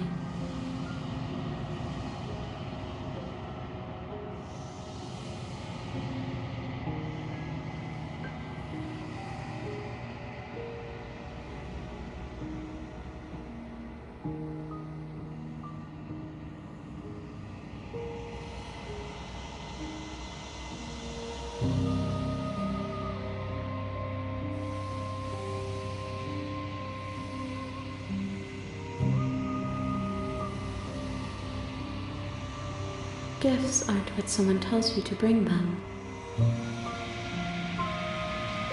Do not worry.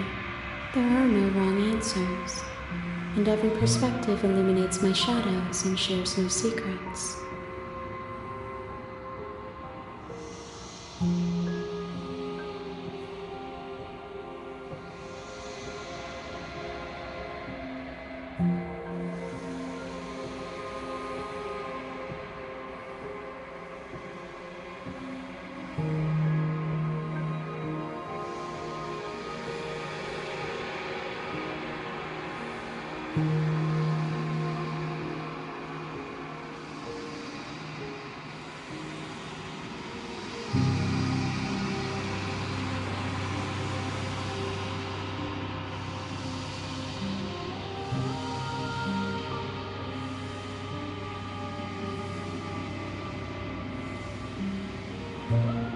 The vessels are a weave of emotion at odds with themselves, but they are only perspectives. They are not me.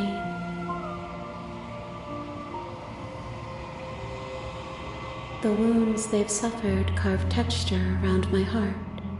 Without them, I would be as I was before. I would be alone and without sensation. I could not feel the joy of having you by my side, for I would not know your absence.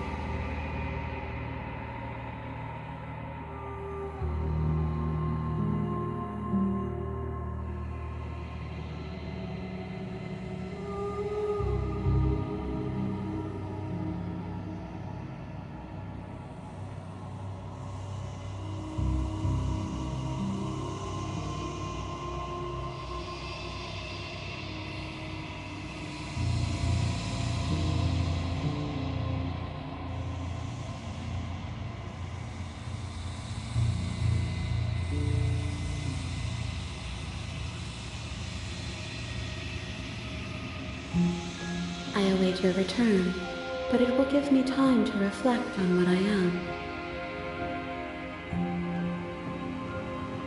We will meet again.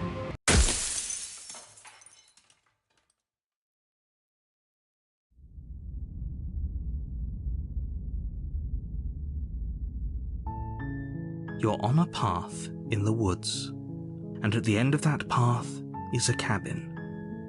And in the basement of that cabin, you're here to slay her.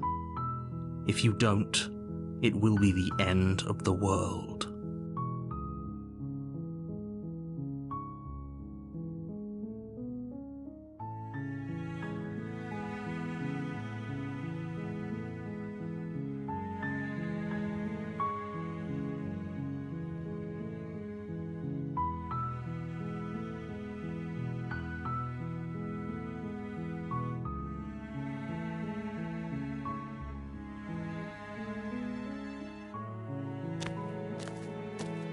You make your way up the short. We're not going to go through with this, right?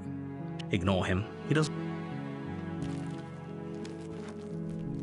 The interior blade is your implement.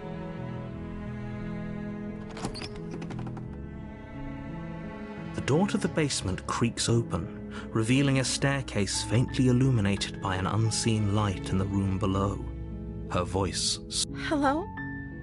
Is someone there? Is hypnotizing. Don't let it fool you. You are? It's been so long since anyone's come down here. I was starting to think they'd forgotten about me. You walk down the stairs and lock eyes with the princess. There's a heavy chain. She's beautiful. I am begging you to stay focused.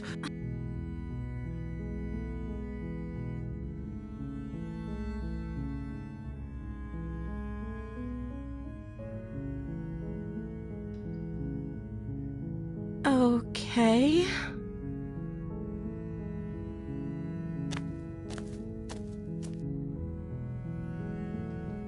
Oh. She pauses, carefully formulating her words before she responds.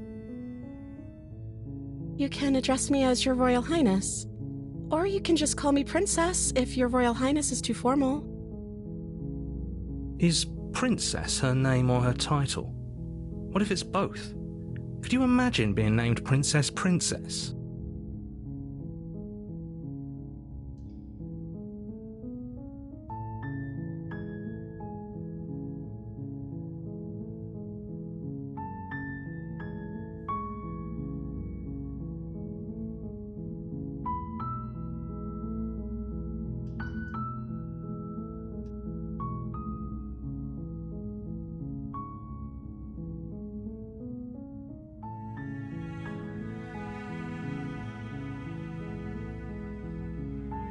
Like I said, you can call me Princess if you'd like.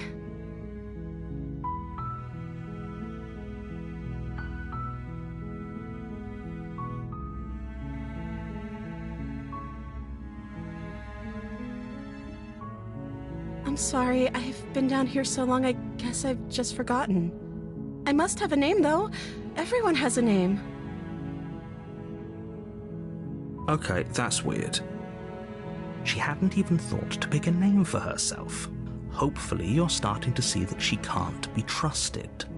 Go back upstairs, get the blade, and slay her before it's too late.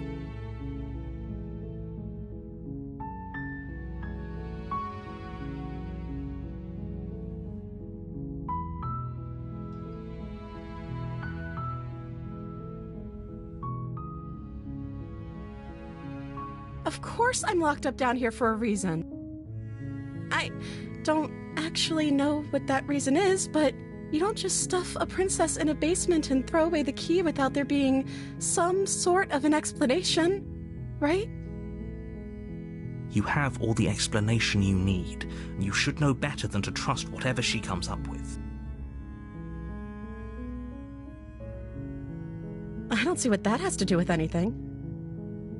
This is the only time this is ever going to happen, but I agree with the princess. That's hardly relevant. Okay, but actually, what has she been eating? She has to eat, right?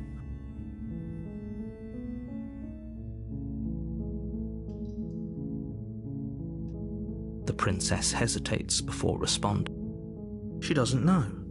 She's been down here too long to have any idea of what she'd do in another life. She knows what she'd do. She's just searching for whatever answer she thinks you want to hear.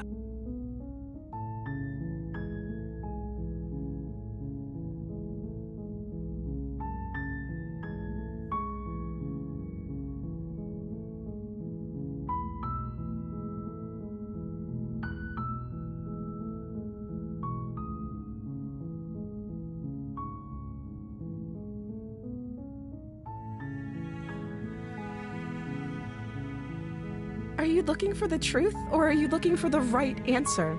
Because with the dynamic we have going on here, I don't think the specifics of what I do really matter.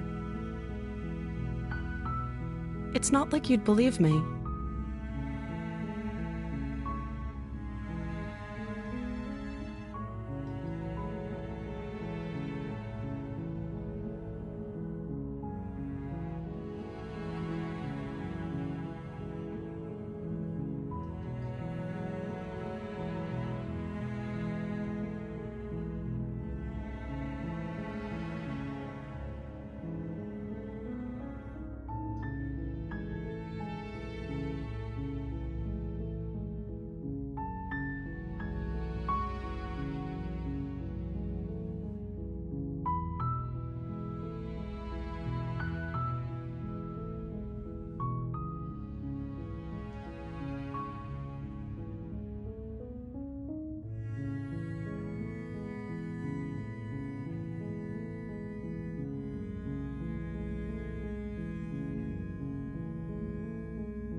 Is that why they threw me down here?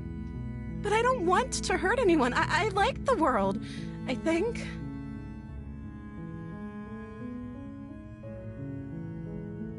don't remember much about it, to be honest. I've been down here for so long. That's... How long has she been locked away? Did they tell you how I'm supposed to end the world?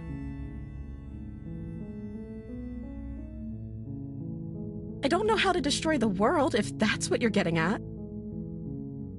I believe her. She doesn't have to know how to destroy the world to be capable of doing it.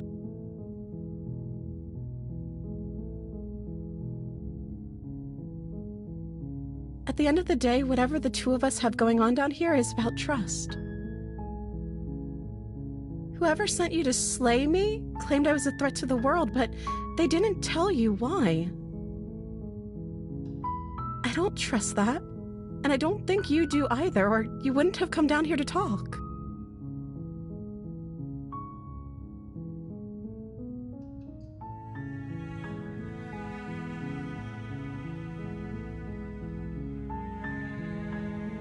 She has a point. We're talking like this for a reason. So this shouldn't be about what I'd do if I got out of here, or me saying the right thing to convince you to save me. This is about how messed up this whole situation is. This is my life we're talking about. Do you really think I can even end the world? Why would I even want to? We both know that if there's people we can't trust in this situation, it's whoever locked me down here, and it's whoever sent you here. And those two groups are probably one and the same. Don't let her turn the tables here. This isn't about trust. This is about risk. We stand to lose everything, all for the sake of one person, and a subjugating monarch, no less.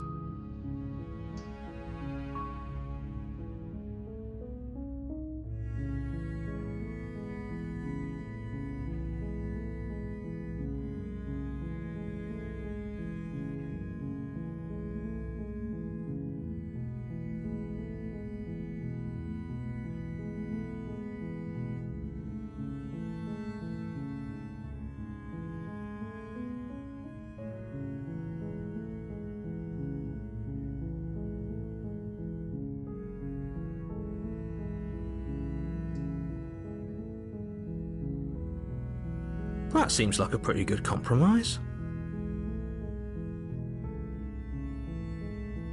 I don't think I could bear being down here that much longer. Leaving her alive is too risky. If you don't deal with her soon, she will find a way out. So I'm the only one who liked that idea.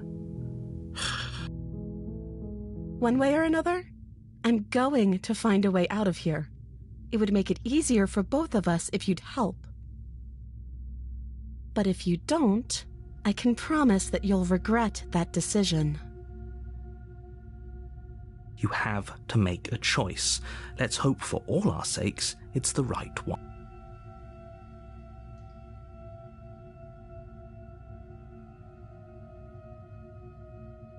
You can't be serious. Thank you. Thank you. You won't regret this, I promise. You're making a huge... No.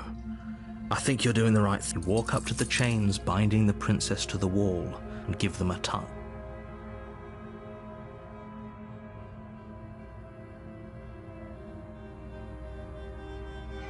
They're large and heavy, far too solid for you to even imagine trying to break them apart.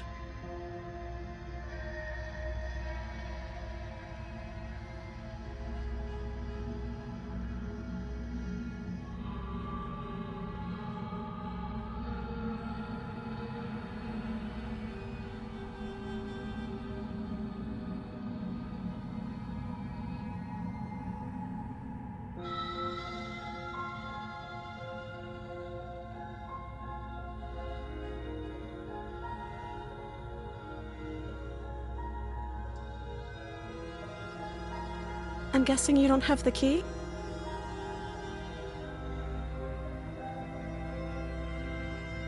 Maybe it's somewhere upstairs. Doubtful. Whoever locked the princess away... Maybe there's some way to break the chains? Or if that doesn't work, I guess we can always cut me out of them. She offers the suggestion with almost complete... If we were stuck down here long enough, I'm sure we'd been to attempt to make your way. Someone... You make your way to the bottom of the stairs. This would have easier for whom? Easier for everyone. Look at the mess you're... I heard the door slam. They locked you down. There's a slight panic rising in the princess. If I could just get out of the... She barely hesitates before raising her arm to her mouth as she rips her flesh from her bone. A sound. It's the blade from upstairs. Or we could use it to free her. You won't like what happens if you... Without hesitation, you bring the blade down and plunge it into the princess's back. Fine. The wound drives her to the ground. Okay. There's no going back now. I'm with you to the end. You bastard! Were you lying to me this whole time? The princess pushes away from you, the motion ripping the blade from her back. Wounded, but still alive, she crouches on all fours in the corner of the room and meets your eyes with the ferocity of a cornered predator. You've made a terrible enemy, and there's nothing in the world that can possibly save you from me.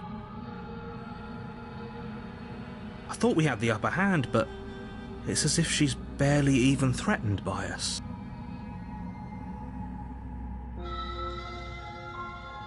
It's an act. She's wounded and unarmed. There's nothing she can do to hurt you. I'm not so sure. Don't waver now. As you ready your blade to deliver a lethal blow, she lunges at your legs with the same animal ferocity. Your blade cuts into her again and again as your tack. Forget about trying to rescue her. This is about survival now. Give her everything you've got. Though your nerves are seizing with pain, you know you've done your fair share of damage as well, your blade having left deep gashes in the princess's back. You seize a moment of hesitation to throw her off of you and shakily push yourself back to your knees. We can still turn this around.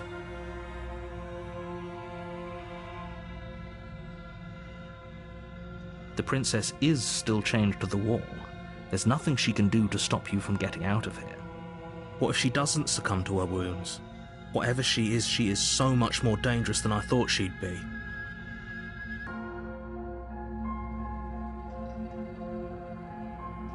You rush up the stairs and dive past the threshold. You're safe. For now. You close the basement door, locking it behind you and quickly barricading it with the heavy wooden table that once held the blade. Okay, we can make this work. She has an awful wound and we have all the time in the world. Playing jailkeeper for a while might make things a little easier. You settle in against the far wall to watch the basement door. It isn't long before you start to drift off, your eyelids heavy with fatigue. But sleep doesn't come. Instead, your rest is broken by a piercing, wailing voice calling out to you from the other side of the door. I know you're still there. Why don't you make things easier on yourself and let me out? It's not like this little door will hold for very long anyways. It's probably a good idea to try to get back on my good side. She sounds terrifying. Like she's less of the princess you saw and more like something out of a nightmare. As she violently rattles the door, you do your best to shut her out of your mind. When I get out of here, I'm going to pick you apart piece by piece. I won't forget what you did, and I'll never forgive it. You don't know the kind of enemy you've made tonight. It doesn't sound like she's getting any weaker. No, it doesn't.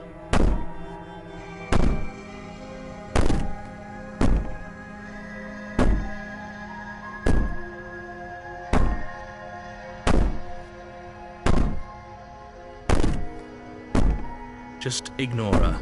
Maybe the banging and wailing will stop if you just don't pay attention to it. You put the princess's threats out of your mind as best you can and huddle up against the wall. You jolt awake in the middle of the night to silence in the cabin. The ruckus has stopped, and the door to the basement is ajar, its lock broken, and the table shoved out of the way. Where is she? Thanks for helping me get out of that awful basement.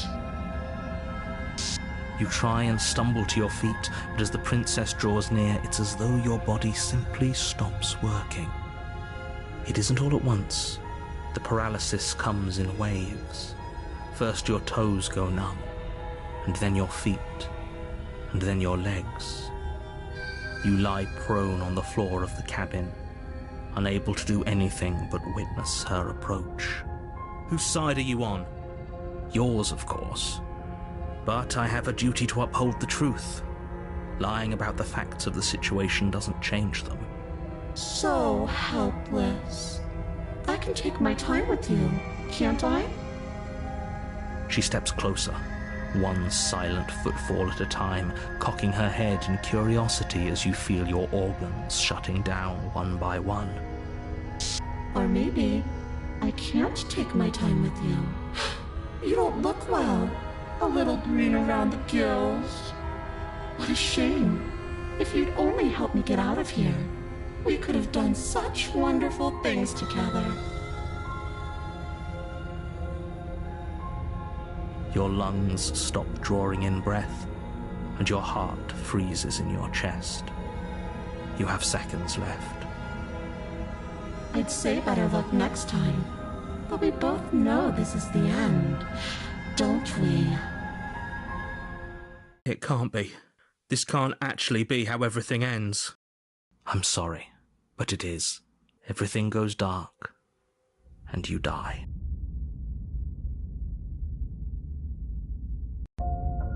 You're on a path in the woods, and at the end of that path is a cabin. And in the basement of that cabin is a princess.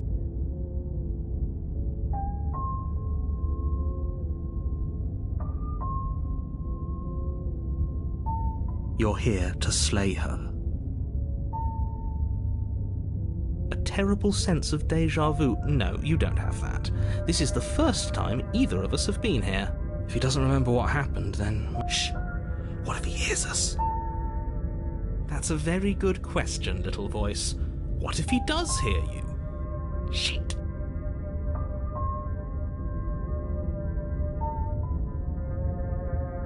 I think you'll find yourselves very hard-pressed to keep any secrets from me. Not that it matters right now, because like I said, this is the first time we've met. Still, I'd rather not get off on the wrong foot. We've a world to save after... We could go back and forth on this forever, and it won't get you any closer to doing your job, and... Those are two very different questions, but fine, I'll indulge. Let's say for a moment that if you're back here, I'm assuming you died, which probably only happened because you... Oh, we listened to you all right. Worst decision of our incredibly short life.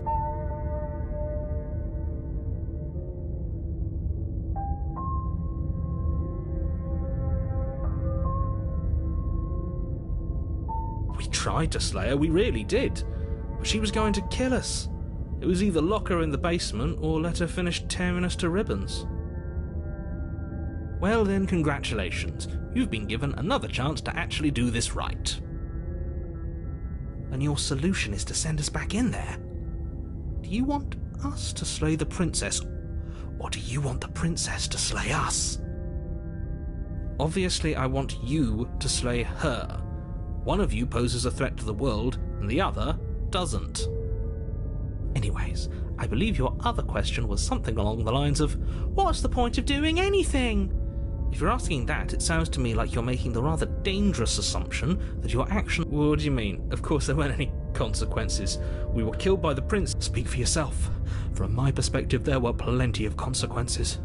I'm never going to forget the way she just made us stop working. And that's only scratching the surface. If what you said is true, it begs the question of how you got back here.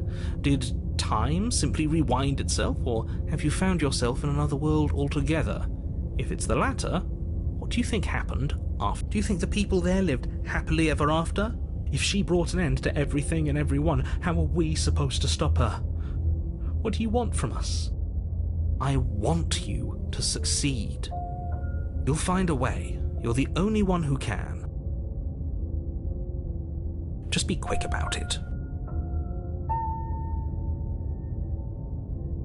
Like...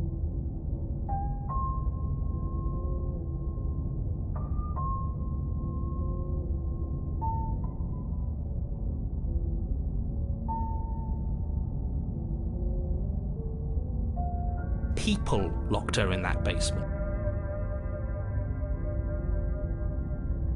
Look, you can't just... I don't know, okay, fine. Maybe I'm not goading you into doing anything. You already know the princess is dangerous.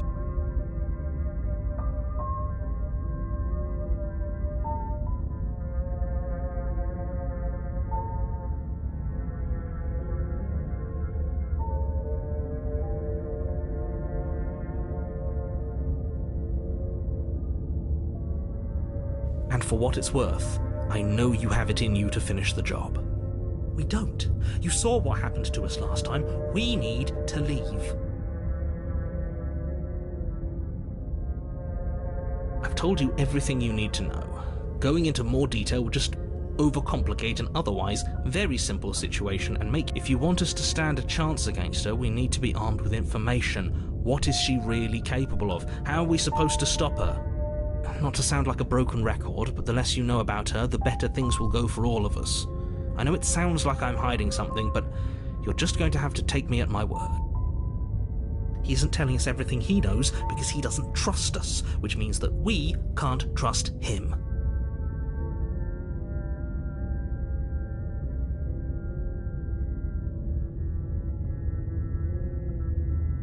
Stop talking yourself in neurotic circles and just get to the cabin already. Do you see the way he keeps pushing us? We have to get out of here. Great. Now, if you don't mind, the whole world is waiting with bated breath for you to save it from ruin. A warning. Before she will lie, I don't think lying and cheating is her thing. She was very direct with us last time. Or at least, she was direct with us after we decided to lock her away. It doesn't matter. Don't trust anyone.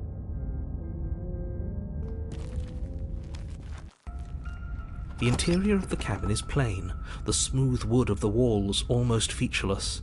The only furniture of note is a lone table, knocked on its side in the corner of the room. A pristine blade stands between you and the open, inviting basement doorway. The blade is your implement. Hold on. What happened to the door? There was a door here last time. It's just an empty frame. She's already got an out, hasn't she? And she's ready for us. She's been waiting. Can't you feel her eyes on us? I'm going to need all of you to pull yourselves together. The princess has not already gotten out. But if you keep getting stuck in your head like this, you're going to struggle to get the job done. So deep breath in, deep breath out. Your task awaits, and only you can do it.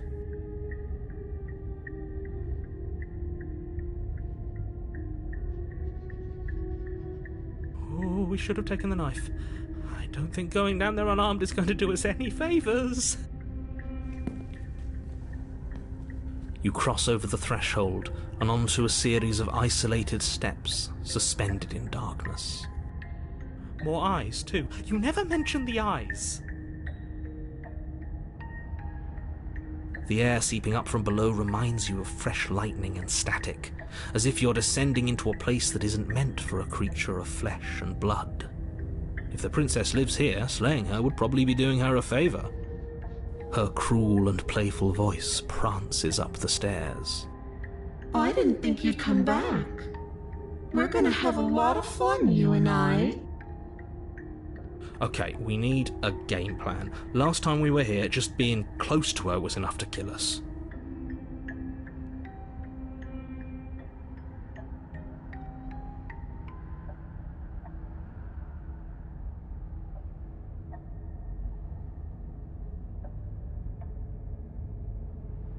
Didn't you hear my warning a minute ago?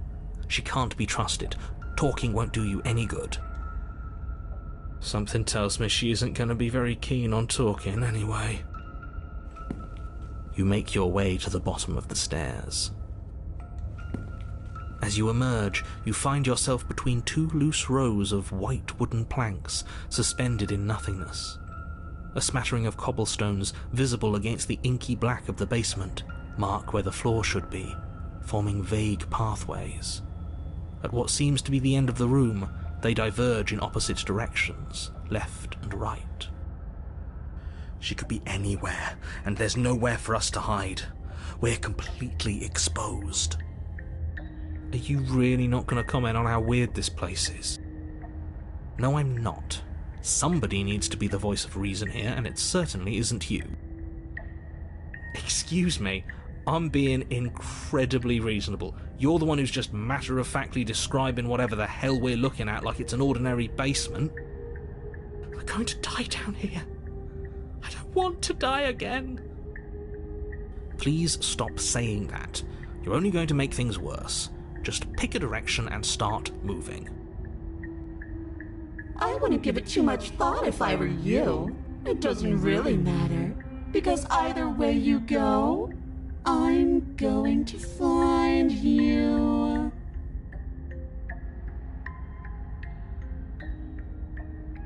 You decide it's best to do nothing. There you are. I told you I was going to find you. As the princess approaches, your legs suddenly go numb. Your arms quickly follow. This is it, isn't it? It's almost like you want me to get you. There has to be a way out of this. Think! Think! What did you do? Pull yourself together. She isn't supposed to be like this. I wonder how many times I'll get to play with you before you break. Your vision cuts out as your blood begins to coagulate. It's as if every part of your being is coming to a lurching halt. Heart, lungs, liver, nerves. Heart, lungs, liver, nerves. Your lungs pull in a desperate gulp of air as your eyes shoot back open. Heart. What are you doing? I'm working. Do you want this body to function, or do you want... Okay, whatever you were doing, please just start doing it again. Are you sure about that? Are you sure that's what you want, or do you want...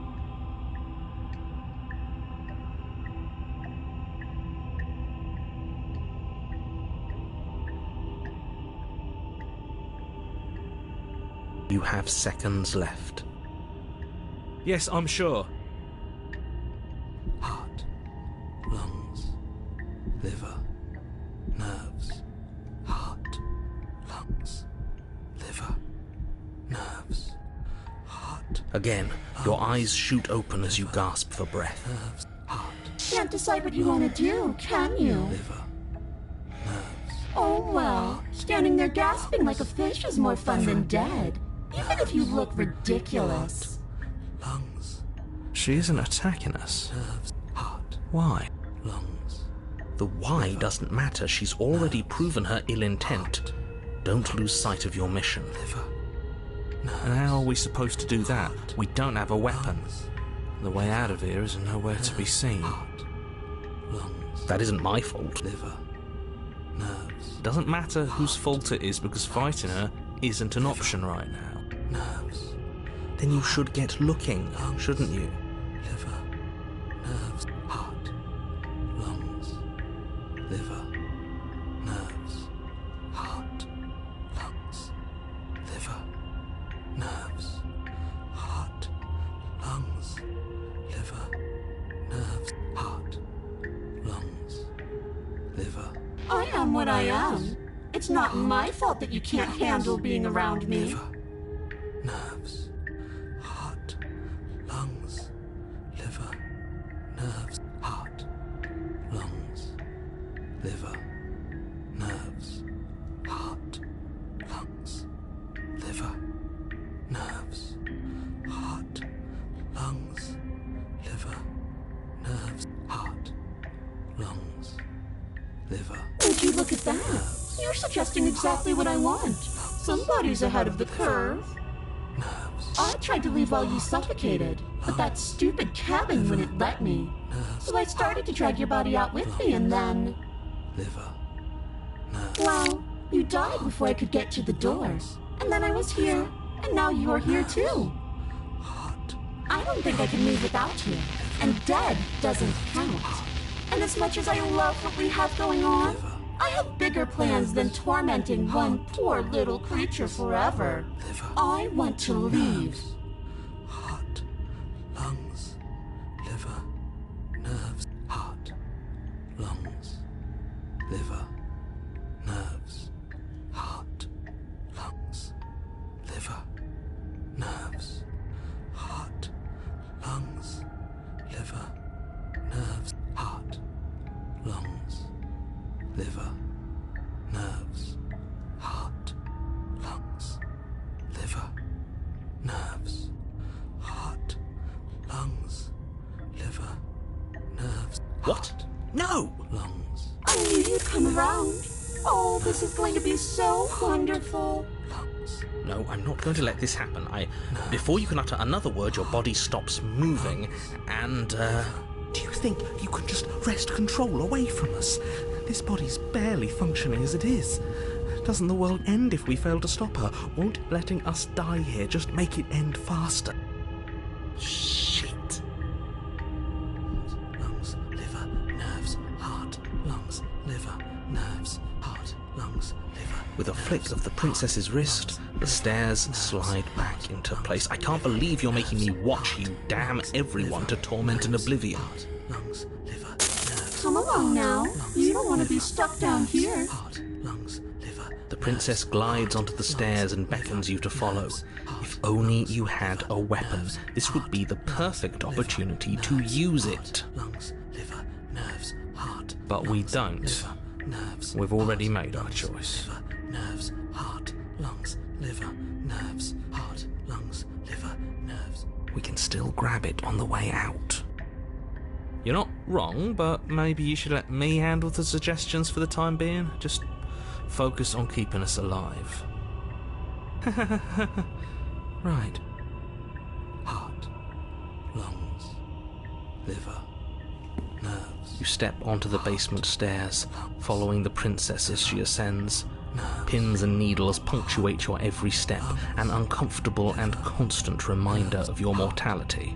Lungs, Is this really worth it? heart, At least it's a choice. liver, That doesn't justify anything. A terrible choice is still terrible. lungs, Make sure you keep up. We wouldn't want you to fall. lungs, As if acting on instinct, you crane your neck and look behind you. heart, There is nothing there. liver, nerves. The princess reaches the top of the stairs and taps on the door. Her head twists back in your direction, watching you with dead eyes as the way out creaks open. Lungs, Don't forget that your pristine blade is still on the other side. You can still make this right. You can still save everyone. You can still save yourself from becoming her tormented pet. nerves, heart, There's no harm in us having a weapon. All it does is give us more options, and we are dangerously low on those right now. Have you considered that maybe you could operate the autonomic nervous system for a bit? Everyone is trying to manipulate us, and I can only do so many things at once to keep us alive. Heart. Your body seizes violently as you regain consciousness on the floor of the cabin. No! You're doing it all wrong. You're supposed to do it like this. Heart, lungs, liver, nerves, heart. I guess I have to do everything around here, don't I? heart, lungs. There we go. Back with me where you belong. I thought you might have decided to break yourself just to spite me. It's better for you that you didn't. Lungs, Now we can get back to business. For starters, we won't need this where we're going. nerves, The princess plucks the blade from the floor and tosses it through the door behind you. It vanishes into the inky black of the basement. liver, never to be seen again. Guess we're not stabbing her in the back. I guess not. I'm going to fix myself a stiff drink. If I'm about to watch you hand the world to her on a silver platter, I'd rather not be sober. And now you open the door. There's nothing else for us to do. The doorknob twists in your hand, revealing the forested path beyond the cabin. You bastard. You've actually done it. You've actually doomed everyone. Heart, lungs. It's so beautiful. I can't wait to ruin it. But it's so cold, too. It's itching against my skin. Heart, lungs, liver, nerves. Why is it so cold? Lungs, liver, nerves.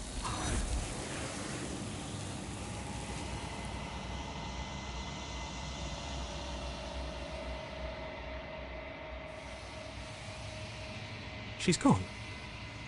Where did she go? Should we try and find her? And is that a mirror? Why is it here?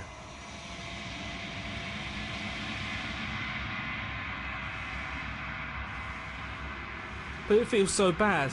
Like looking into it right now is going to be the end of everything. It's calling us. And not in a good way.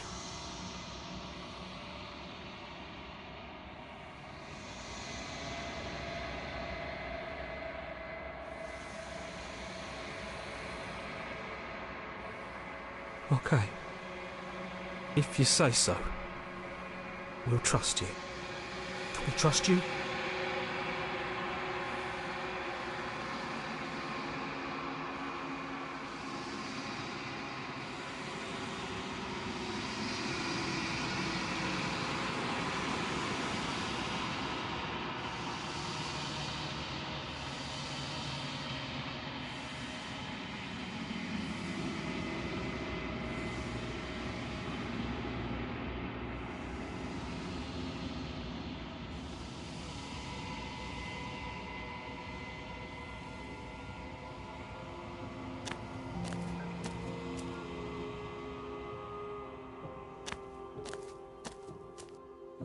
I am a growing chorus of contradiction, a mass of tides ebbing and flowing all at once in more directions than my attention can bear to hold.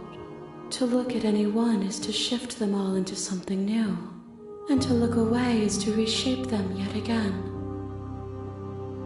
All of me is changing, and yet the rest of me is still the same.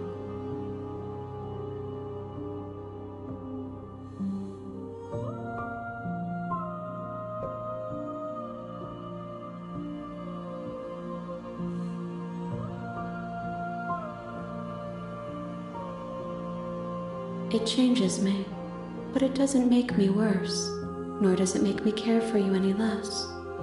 Does it make you worse? Do you resent me?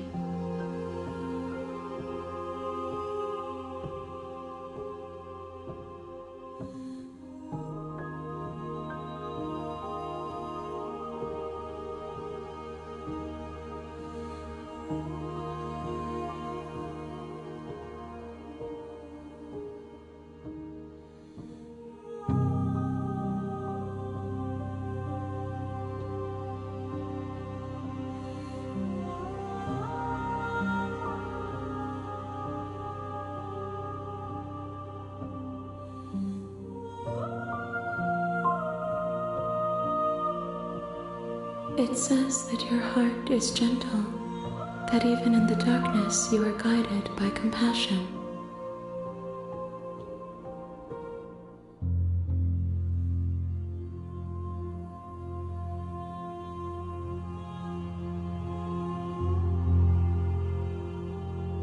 This one is filled with sadness, a doll, abandoned to the company of her darkest impulses. She desires only companionship, but the only thing she knows is how to hurt. She will make for a tender heart. Do not mourn her. She has finally found her way home.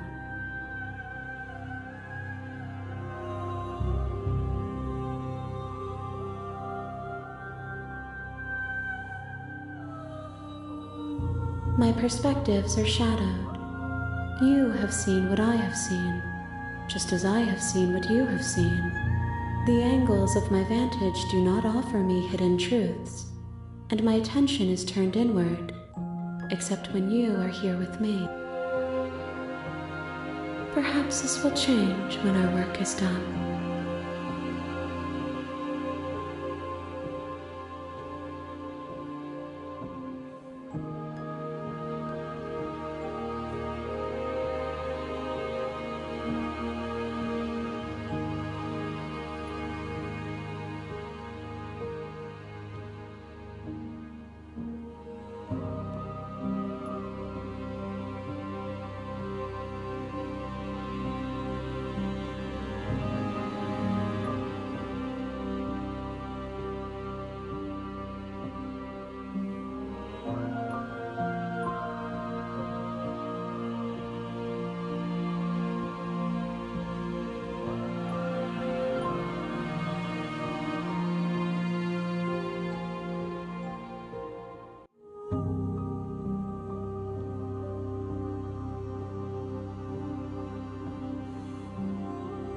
We will know when we near our destination.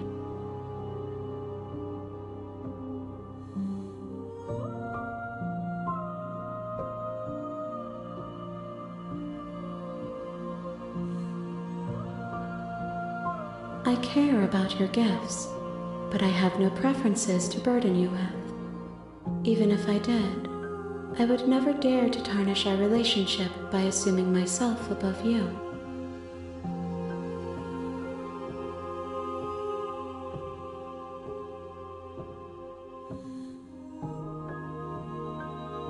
I will be here when it is time for us to meet again.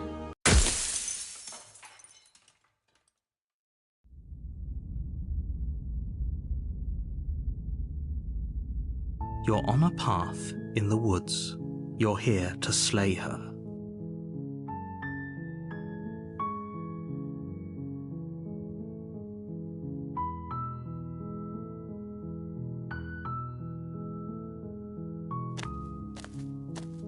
You make your way up. We're not going to go... Ignore him.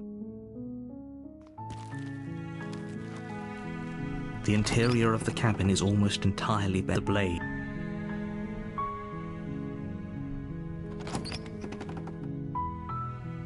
The door to the basement creaks open, revealing a staircase faintly. Her voice... Hello? Is hypnotizing. Don't...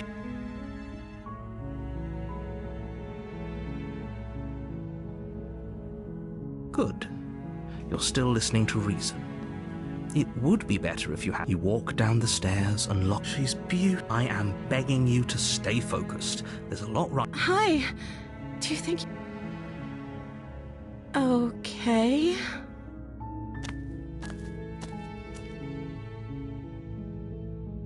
Oh. She pauses. You can address me as... Like I said. I'm sorry, Okay, she hadn't...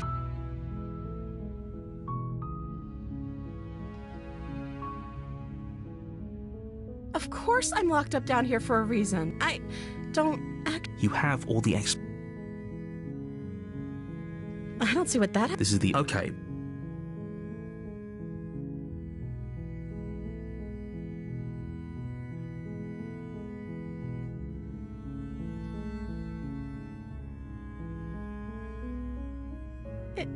Is that why they threw me down here? But I don't remember much about it, to be honest. That's... Did they tell you?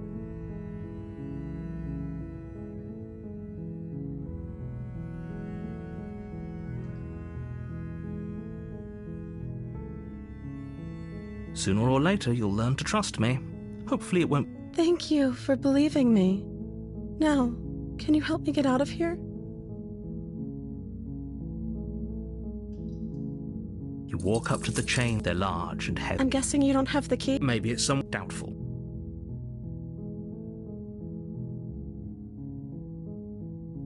Okay. I'll be... You attempt to make your... Is someone else here?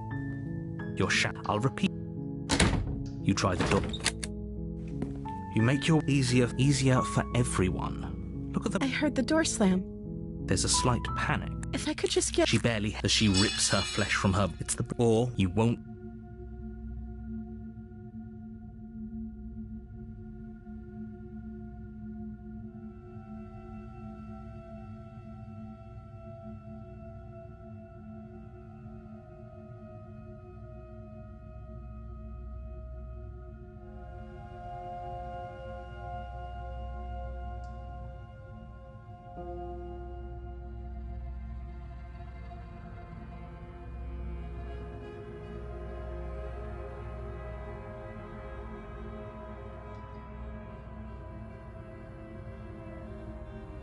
Without hesitation, the wound. Okay. The princess put wounded, but You've made... I thought tonight. Don't waver as you read your blade. Forget. Though your nerves are seized, you seize them. We can still turn this around. Are you serious? The princess, wounded but still alive, her shining eyes watch you from the darkness, unblinking and curious. We can only hope the wounds you managed to... After all this time alone, I thought I'd finally found a... This is the end, isn't it? Before you can answer, everything goes dark, and you die. You're on a path in the woods, and at the end of that path is a cabin. You're here to slay her. Oh, don't you start grandstanding about morals. The fate of the world is at risk, right? If he doesn't remember what happened, then maybe it's best to keep it that way. If he doesn't remember what happened, then something else must have trapped us here. You're not trapped here. Nobody's forcing you to do anything, though the only sensible thing for you to do right now is march up to that cabin and slay the princess.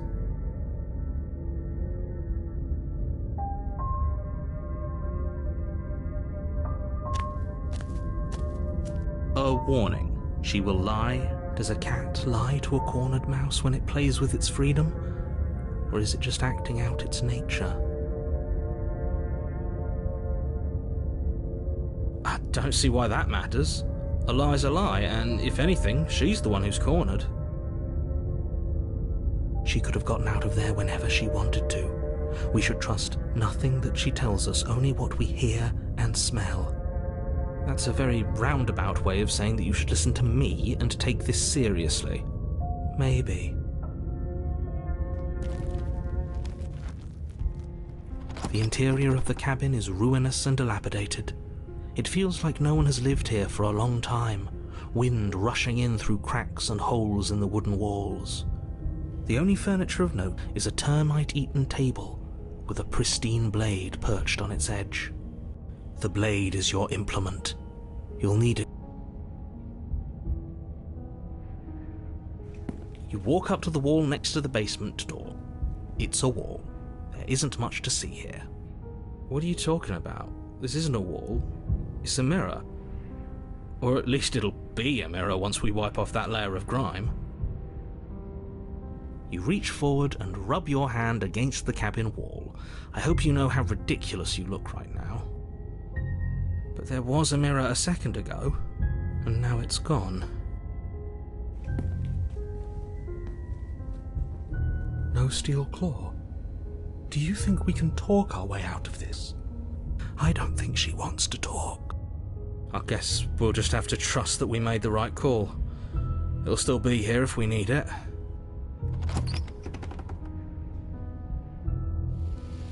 The door to the basement creaks open, revealing what's left of an old wooden staircase. It's still sturdy enough that you can make your way down in one piece, though you'll have to be mindful of holes.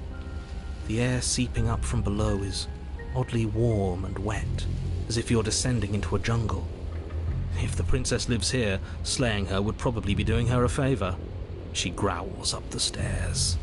I can smell you. She sounds almost feral. Impatient, or maybe eager. You carefully make your way down the stairs. The last step gives way to the damp earth floor of a starlit pit. The walls are obscured by an impenetrable darkness, giving the illusion that the room might stretch on forever. You brush against the wide leaves of plants that surround you on all sides, seemingly the only living things that occupy this strange underground wilderness.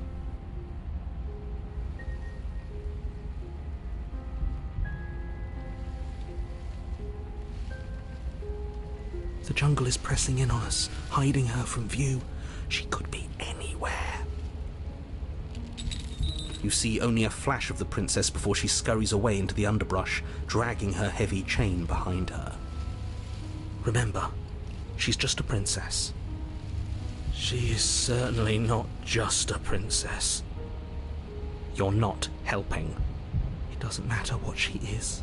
It only matters what she does. Her shining eyes appear between the leaves, staring hungrily at you from the darkness. I can hear your heart pounding from the bottom of the stairs, fledgling. You're right to be terrified. I'm so much more than you. A shiver rushes up your spine and pulls you upright. The air's shifting. She's getting ready to pounce. Move, now.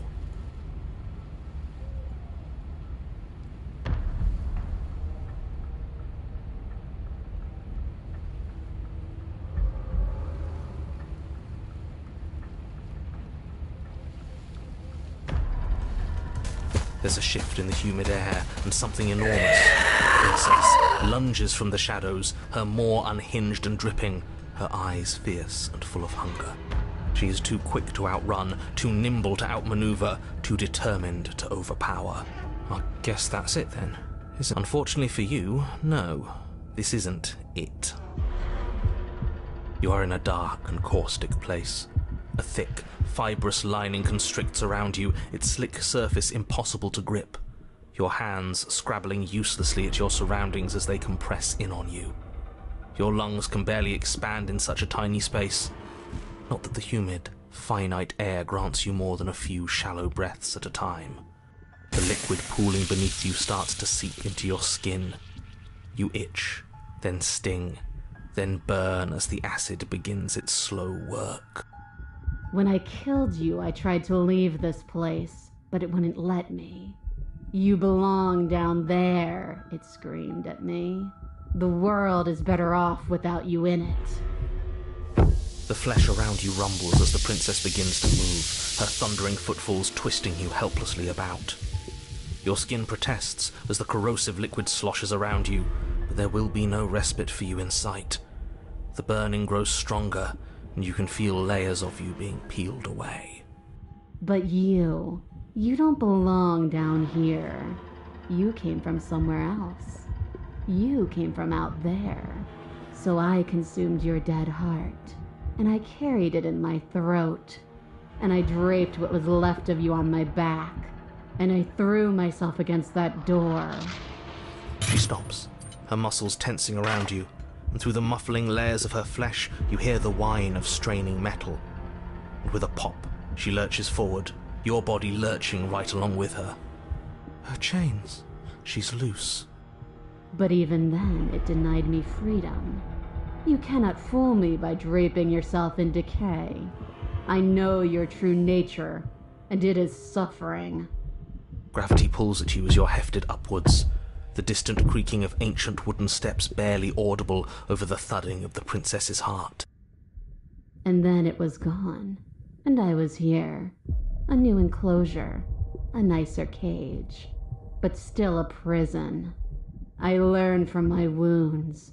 You're alive now. We can leave together. Does that work? Could she free herself if we're alive in here? Do you really need me to give you a definitive answer for you to understand that the situation is grim? Stop her. Do something. We don't have steel, but we have tooth and claw. Tear through her before we are her.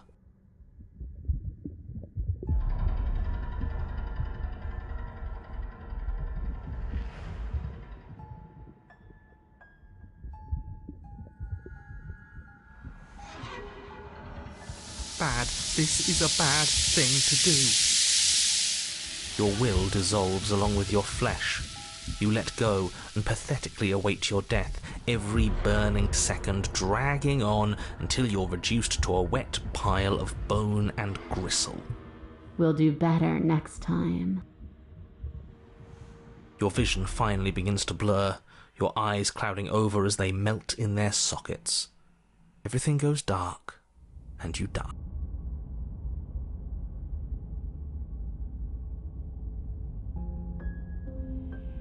We are a path in the woods. We have no beginning, and we have no end, but something cold and unnatural sits watching us from just beyond our edge.